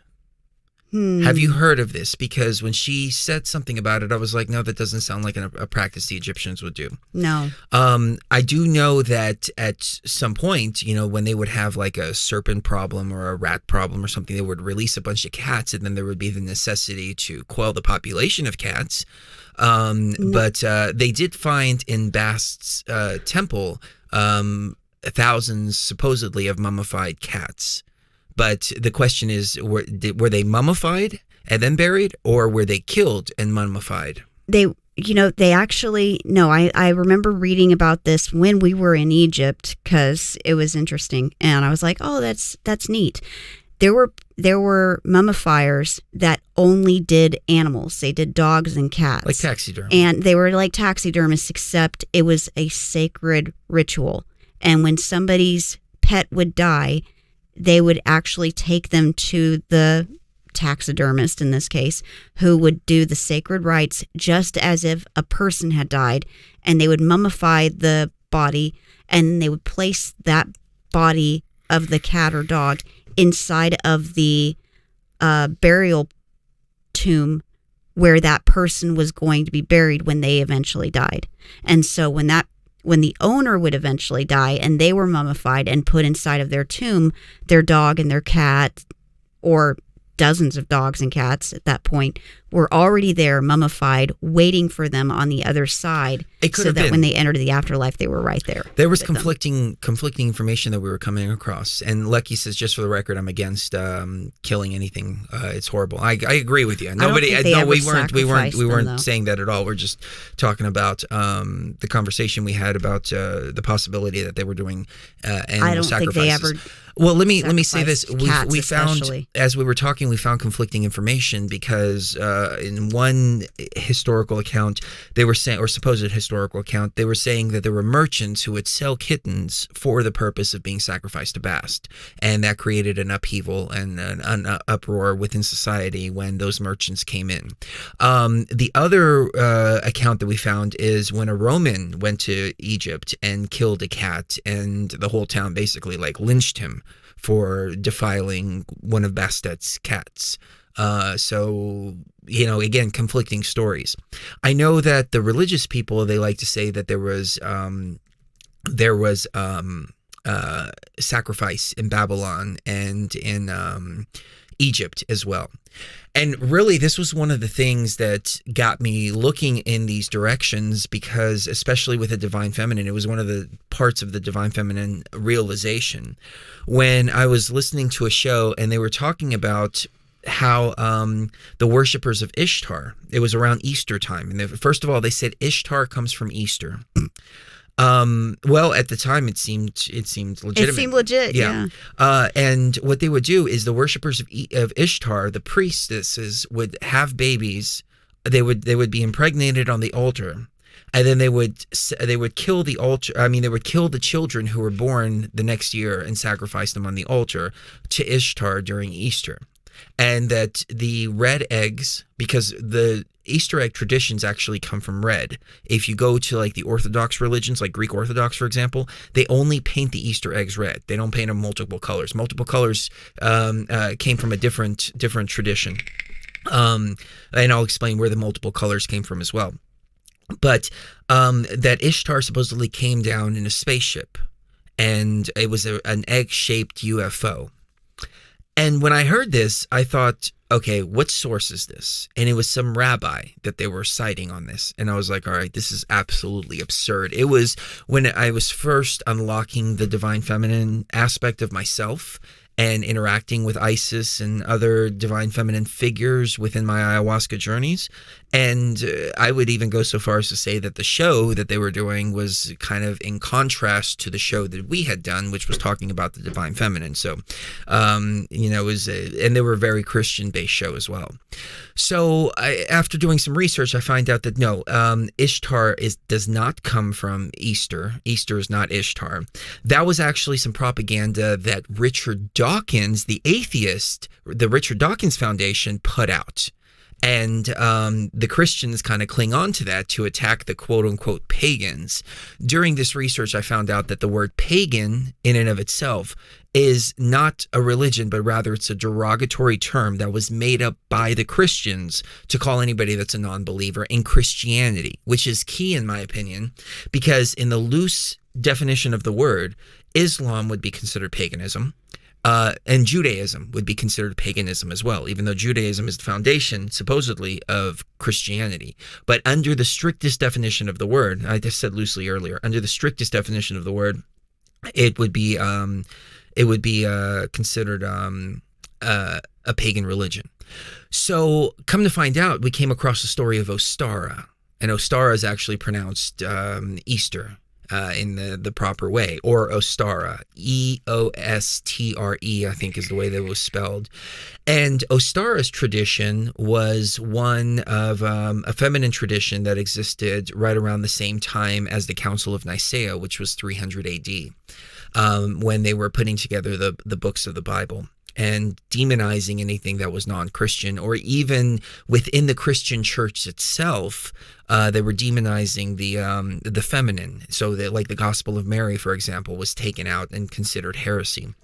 So Ishtar, her tradition was that you would take an egg and you would decorate it in different ways, and you would put your intention on the egg, and then you would bury it under an altar for Ostara, or Easter. And you can say, I want to find love this year, or please help me with my crops, or something like that. It was taking the symbol of life and it was burying it under the altar to Ostara. Then we came across the concept of starfire, which I always suspected there was something to. Starfire is a woman's menstrual blood. What they would do is they would paint the eggs red with menstrual blood. Hence, you get a virgin blood sacrifice from that, which is the giving and the offering of the starfire blood to the altar of Ostara. Science now is saying that stem cells within menstrual blood are just as powerful, if not more powerful, than stem cells from a fetus. Embryonic stem cells. They can be used in the same way for healing. And we've heard of traditions of people drinking menstrual blood for healing purposes. Now, I'm not saying that anybody should do this, but there have been people I've talked to who have been guests of the show who said they've done it and they've experienced a remarkable health benefits from it, but they would never talk about it publicly, so I'm not going to name who it is. But it's nothing that I would do personally. It's just, it doesn't seem right. People drink urine and do, stuff like that. It's just like eating the placenta. It's it gross, doesn't seem right. Yeah. Now, if you take it scientifically, though, and you extract the stem cells from it and turn it into a different form and all of that, okay, a purifying cycle of that, okay, that I could go along with that. But not drinking it, in a cup like that. But that's neither here nor there. So they would paint these eggs and give them to Easter. But it has no connection to Ostara whatsoever. It's funny, Lucky and I were just talking about this the other day, and she was like, really? I had no idea about all of this. I don't think I mentioned the Easter stuff, but we were talking about what I'm about to talk about here in just a few moments. So we've talked about this on the show before, but the feminine is demonized. And that was the whole purpose of the church, to demonize the feminine and any feminine traditions whatsoever. Well, I pointed out to the statue of Isis that I'll pull up on my screen here.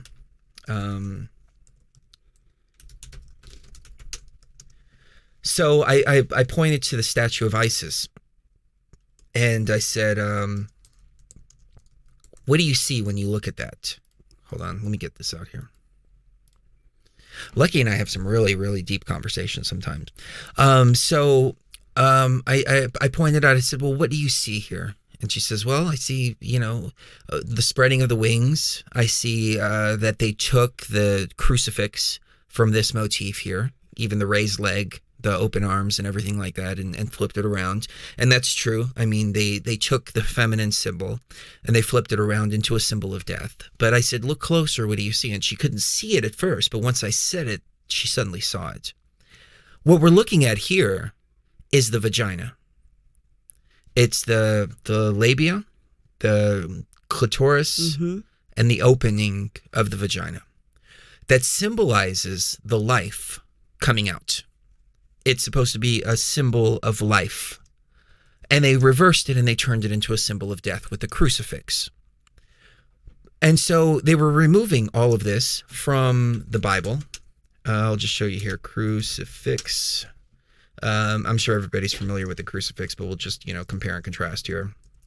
So there is a picture of a crucifix right there. You can see, same motif, exact same motif, except you have death as opposed to having life. Right. It's the satanic reversal. Yeah.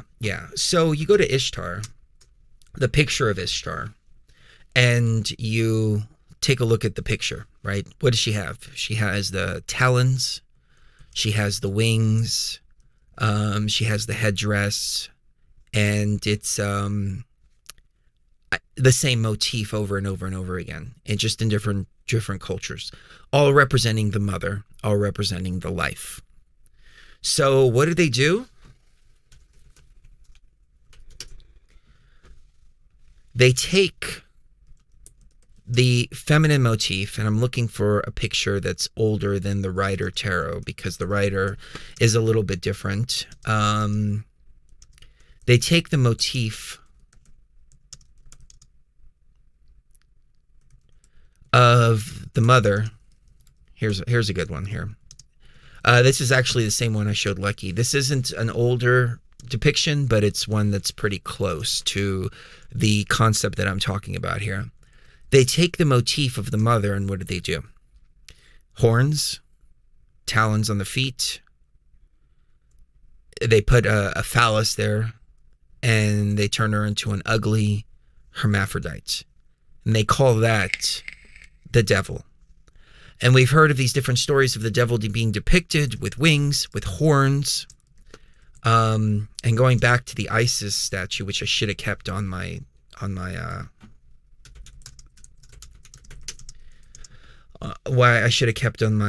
screen here. Going back to the Isis statue, what do we have? We have the horns.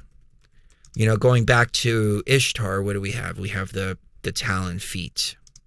Isis is even represented also by the hawk, the Isis bird. Horus is also represented by the hawk as well, but the hawk has the talons. They've taken the feminine and they've turned her into the devil. So we are constantly told that this is the devil. It's like parents that got divorced.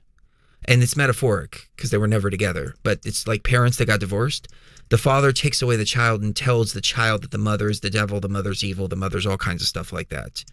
And that's what we have been conditioned to believe throughout all of human history, which has created a DNA memory and resonance of an effect where that idea and many others are just naturally embedded with us within our DNA structure because it's been told and believed so many times through so many different generations and going on and on and on and on like that. And we've been programmed as a humanity on a multi-generational scale to believe that. We're finally waking up from that and we're understanding what's going on. But they look at us and they call us devil worshippers.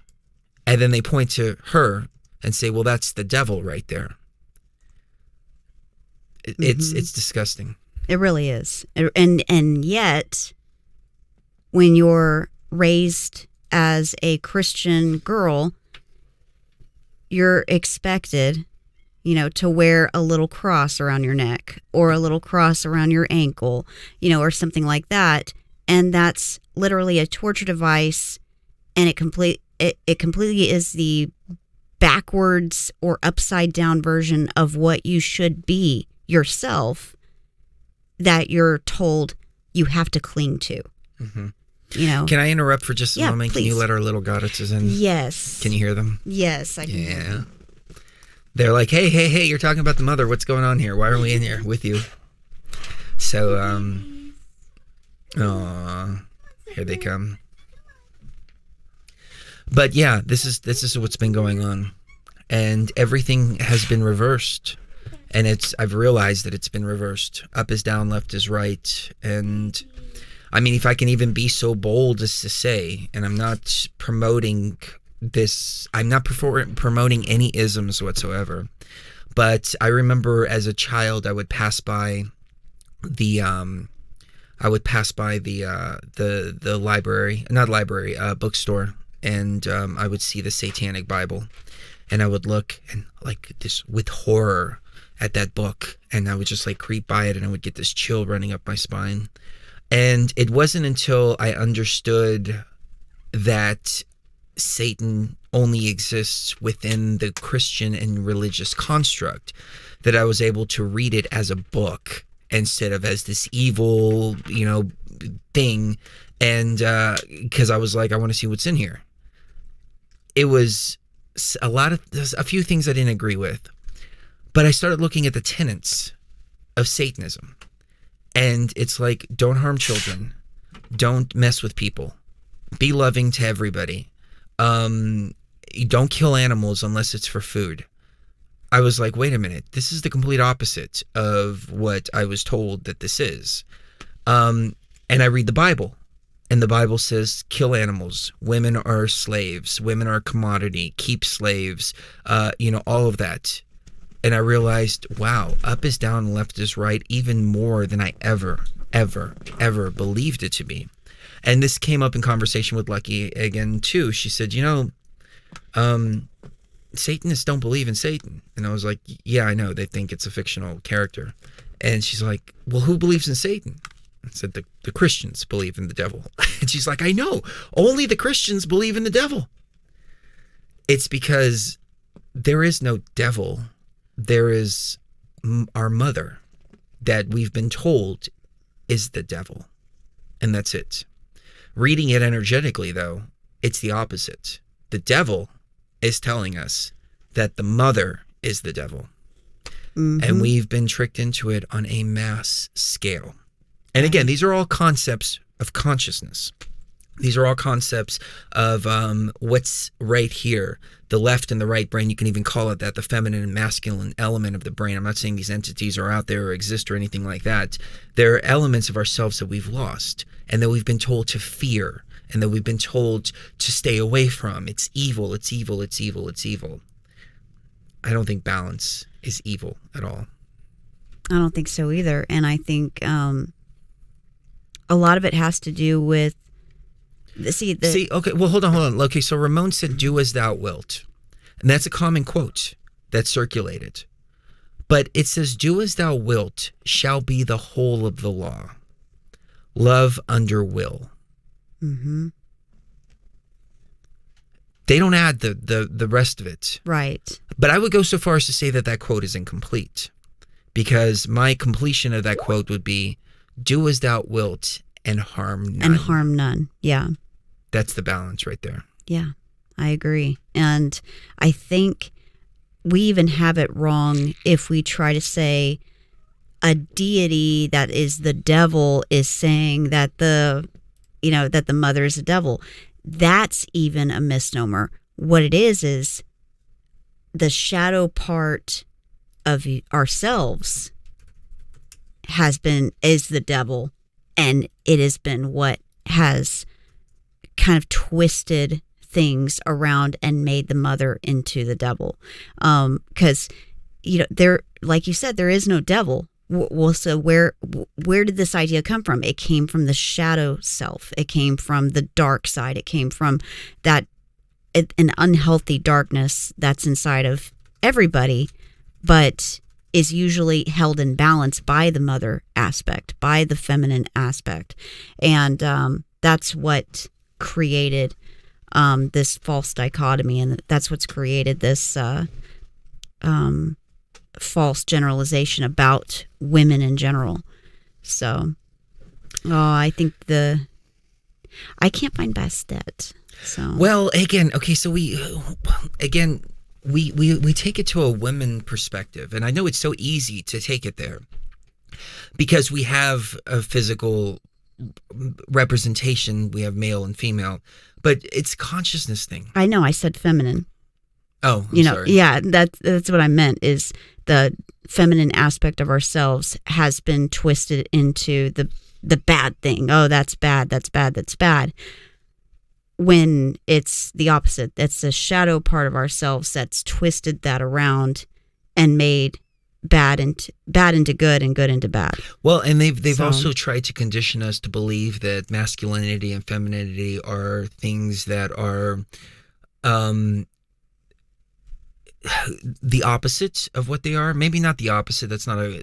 They've given us distorted. They've given us distorted views of or distorted definitions of femininity and masculinity, and they've also distorted it and flipped it upside down, where feminism is supposed to be this militant, essentially masculine energy that's a toxic masculine energy, and then they've told us that masculinity, the protector, the warrior, things like that, is toxic masculinity, and everything is completely and totally upside down. Yeah. But really, it comes down to compassion and protection. That's the two best ways that I can describe it. Compassion and protection, or a better way, let's even broader than that. Compassion and logic, the two. So you're compassionate with the feminine side of yourself. You're logical with the masculine side of yourself. And every human being, in my opinion, should have those two traits. Right. Should be balanced in those two ways. Mm-hmm. Yeah, it has nothing to do with what's in your pants. It has to do with what's in your consciousness. You have to have both aspects in balance with one another. And that way you don't have a either or, and you don't have a this aspect versus this aspect. It's both of them working in unison. Mm-hmm. So, but you can see the attack on human consciousness, and you've got all these people, and some of them are very well-meaning people. I mean, I got suckered into it at the beginning. I remember back in 2011 when all these people were going off about LGBT and about all this, and I was like, what the hell's going on here? Leave those freaking people alone. Gay people want to get married, more power to them. That's great. It sucks you in with the emotional aspect of it, because that's very good. I think that everybody should be free to do whatever they want, but look at what it turned into. 52 different genders, and everybody's confused about everything. They're teaching this to kids in school. They're telling kids in school, pick your gender, this and that, et cetera, et cetera. It's confusing the hell out of them as to what feminine and masculinity is, which ultimately is not for the physical. I mean, I don't think they want everybody running around in LGBT and all this. That's not the point. The point is the attack on the consciousness. They want the confusion of the consciousness. Exactly. And also, I mean, you do something so radical, right? You radicalize concepts that you get even the most, best-hearted person like myself, for example, that was like, oh, they can do whatever they want. Now I'm like, I don't want to hear anything about that. This is ridiculous. This is a program. This is this and that. And they push it away to the other side. And so you hear the idea, well, men aren't supposed to be feminine. Well, they have a concept in their head of limp-wristed ninnies as feminine. And men are, I'm going to be a real man, and, this and that, and blah, blah, blah, blah. But again, that's not what it's about.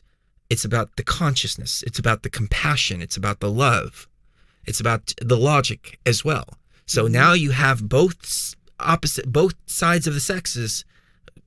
I mean, gender, sexes, polarized in one direction or another, and afraid to go, and afraid's not a good word, programmed to stay away from that balance point, programmed to stay away from, because it has all these other different things attached to it, which have been attached to make that one particular concept, feminine and masculine, to make it toxic and averse, to make people averse to it. That's a good way. Does that make sense? Am I explaining it right? Yes. No, I think you are. Because if I say men should be more feminine, what does that communicate to most people out there? Effeminate. Yes. When that's not what you're saying. Right. What you're saying is the divine feminine aspect should be more awakened in males. Right. In general. And what people hear, because they're programmed, is men should be effeminate and talk like this. And okay. Now, what if I say jeans? Women need to be more feminine? Then that's toxic masculinity, because you're telling women that they need to be more of something that denotes that you're a misogynist because you want women barefoot in the kitchen and pregnant. Right. When that's not what you mean. See how we've been duped? We've been duped to stay away from the ideas that bring us to balance. Right, exactly. And it all goes back to ancient times. It's all been one big giant program that leads us back right to religion. Mm-hmm. So that's where I kind of went with all of this. No, I completely agree. I don't think that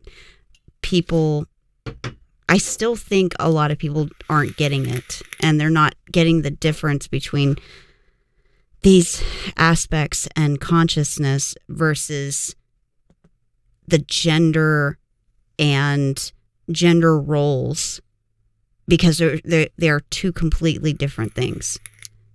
We're talking about consciousness, whereas most people hear feminine or masculine and they think gender and gender roles. I think all of us need to be more divine masculine and more divine feminine inside of our consciousness, because that protects us and nurtures us. It protects us from the programming and nurtures us so that we don't feel empty and like we need the programming. So. Yep. And if I can say this again, I've said it before. This also came up in conversation with Lucky. You know, women as the gender, as the sex, the feminine aspect of our male-female counterparts in society. There's only two. There's not 52. Because sex is based on biology. It's the ability to carry a baby or the ability to not carry a baby. And the argument to that is, well, what about people that have had surgeries to prevent that? It's still, okay, it's based on the biological organs that's inside of you.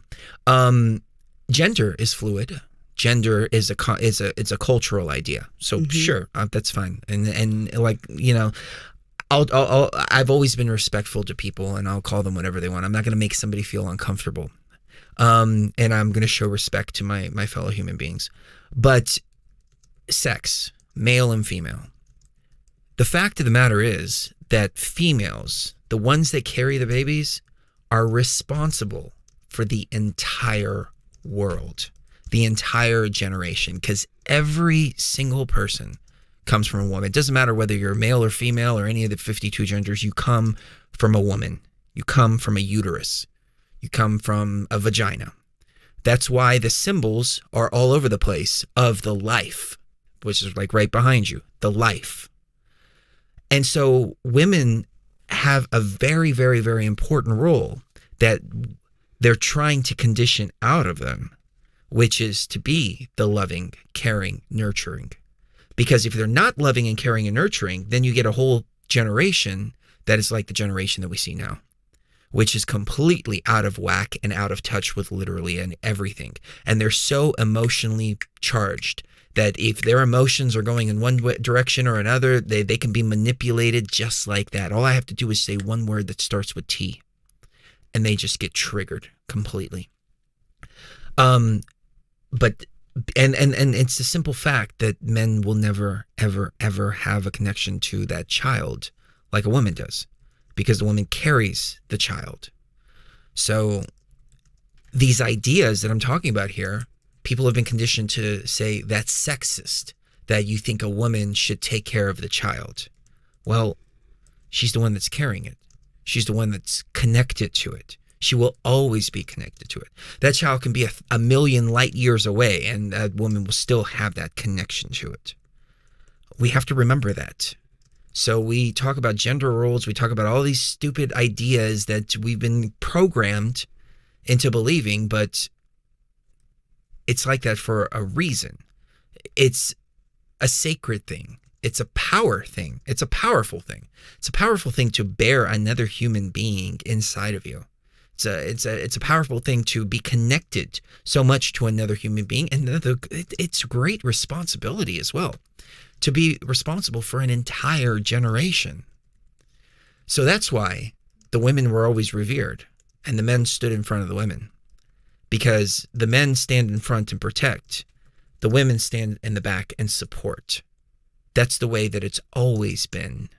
There's nothing wrong with that. It's the point of balance, in my humble opinion. So as above, so below, on a consciousness level, that's also the way it's supposed to be. That's the place of balance. It's not like I'm saying one way is right or wrong. I'm just saying this is the point of balance that we've been missing, and that has been systematically for generations bred out of us.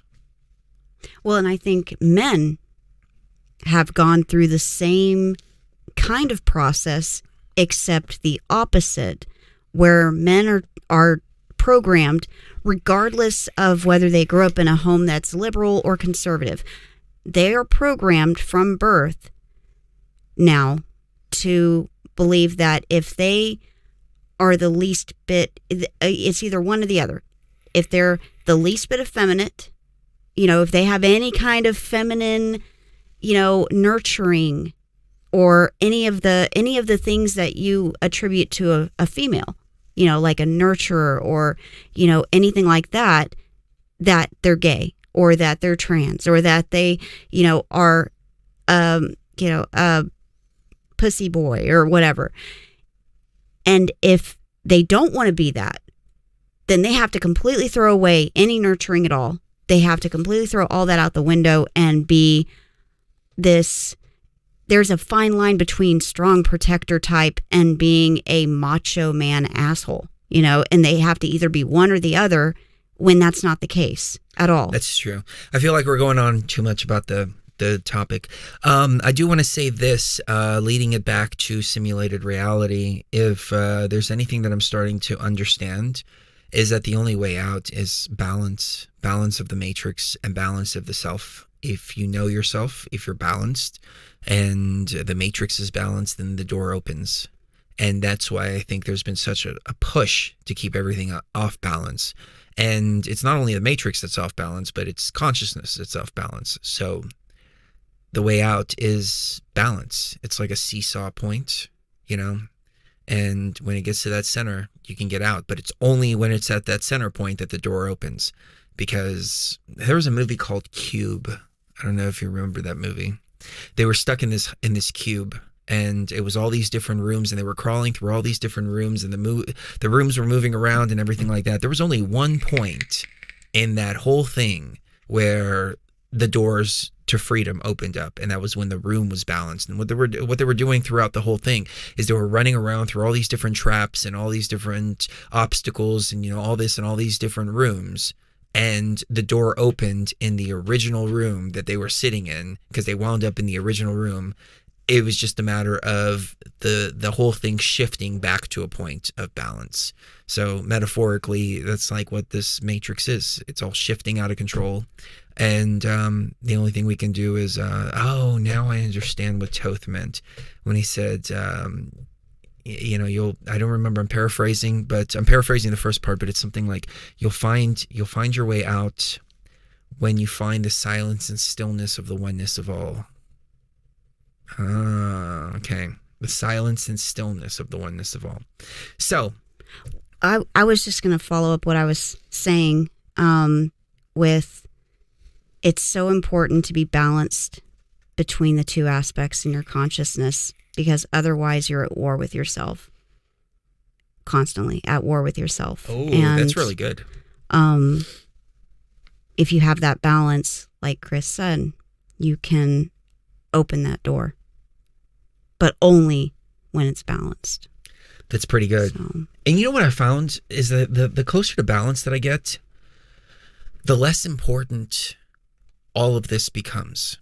And I know that sounds, kind of contrary, But I was actually talking to another friend earlier today, and he was telling me, man, I'm working so hard. I'm putting out so much good content, and I've done this and that and blah, blah, blah, blah, blah. And I don't seem to be going anywhere. And he's like, I need some advice. And I was like, stop trying so hard. If you have to try so hard, then it's not meant to be, and you're banging on a door that's not supposed to open. You're forcing something. It's like the music. That's what I brought up. I have had songs that I've been working on. That song, My Shadows, they follow you in the darkness. I love the beat. I love the chorus. The lyrics are really good. I just can't get the delivery down right. I can't get it down right enough to release it. I've been working on this song for like 18 freaking months. I write a song in an hour and a half. It all flows just so perfectly, because I wasn't trying to force something. I wasn't trying to force a certain flow onto a certain beat or a certain lyrical style onto a certain beat or something like that. I just went with the flow, and I'm popping out songs in an hour and a half and throwing away stuff that I've been working on for 18 months. And I think the closer you get to balance, the more you realize this is actually supposed to be easy. The ascension is supposed to be easy. It's not supposed to be hard. When it's hard, it means you're going against the tide. You're going against where you're trying to bang on a door that's not opening. So balance, again, just opens up so many doors and makes things so much easier and stress-free. Yep. That's what it's all about. So, are you ready to wrap it up? I'm getting kind of tired. I am. Cool. Yes. I didn't plan on doing 2 hours, but I got so excited when Mark sent the book that I was like, yeah, I gotta go talk about it. I wanted to share the TFR story too. So thank you very much for tuning in, ladies and gentlemen, for hanging out with us. Hope we didn't bore you here at the end with too much redundancy, but I don't think so. I think people needed to hear it. And yeah. I feel like I'm preaching sometimes, and I don't want to preach. I don't like to do that. I'd rather just hang out and have fun and just be. But again, that's the balance coming in, because it's like, we got to just be balanced and enjoy. Enjoy. Kiss the one you love right now. You never know when the last time is going to be, and we'll see you even further. Beyond the veil.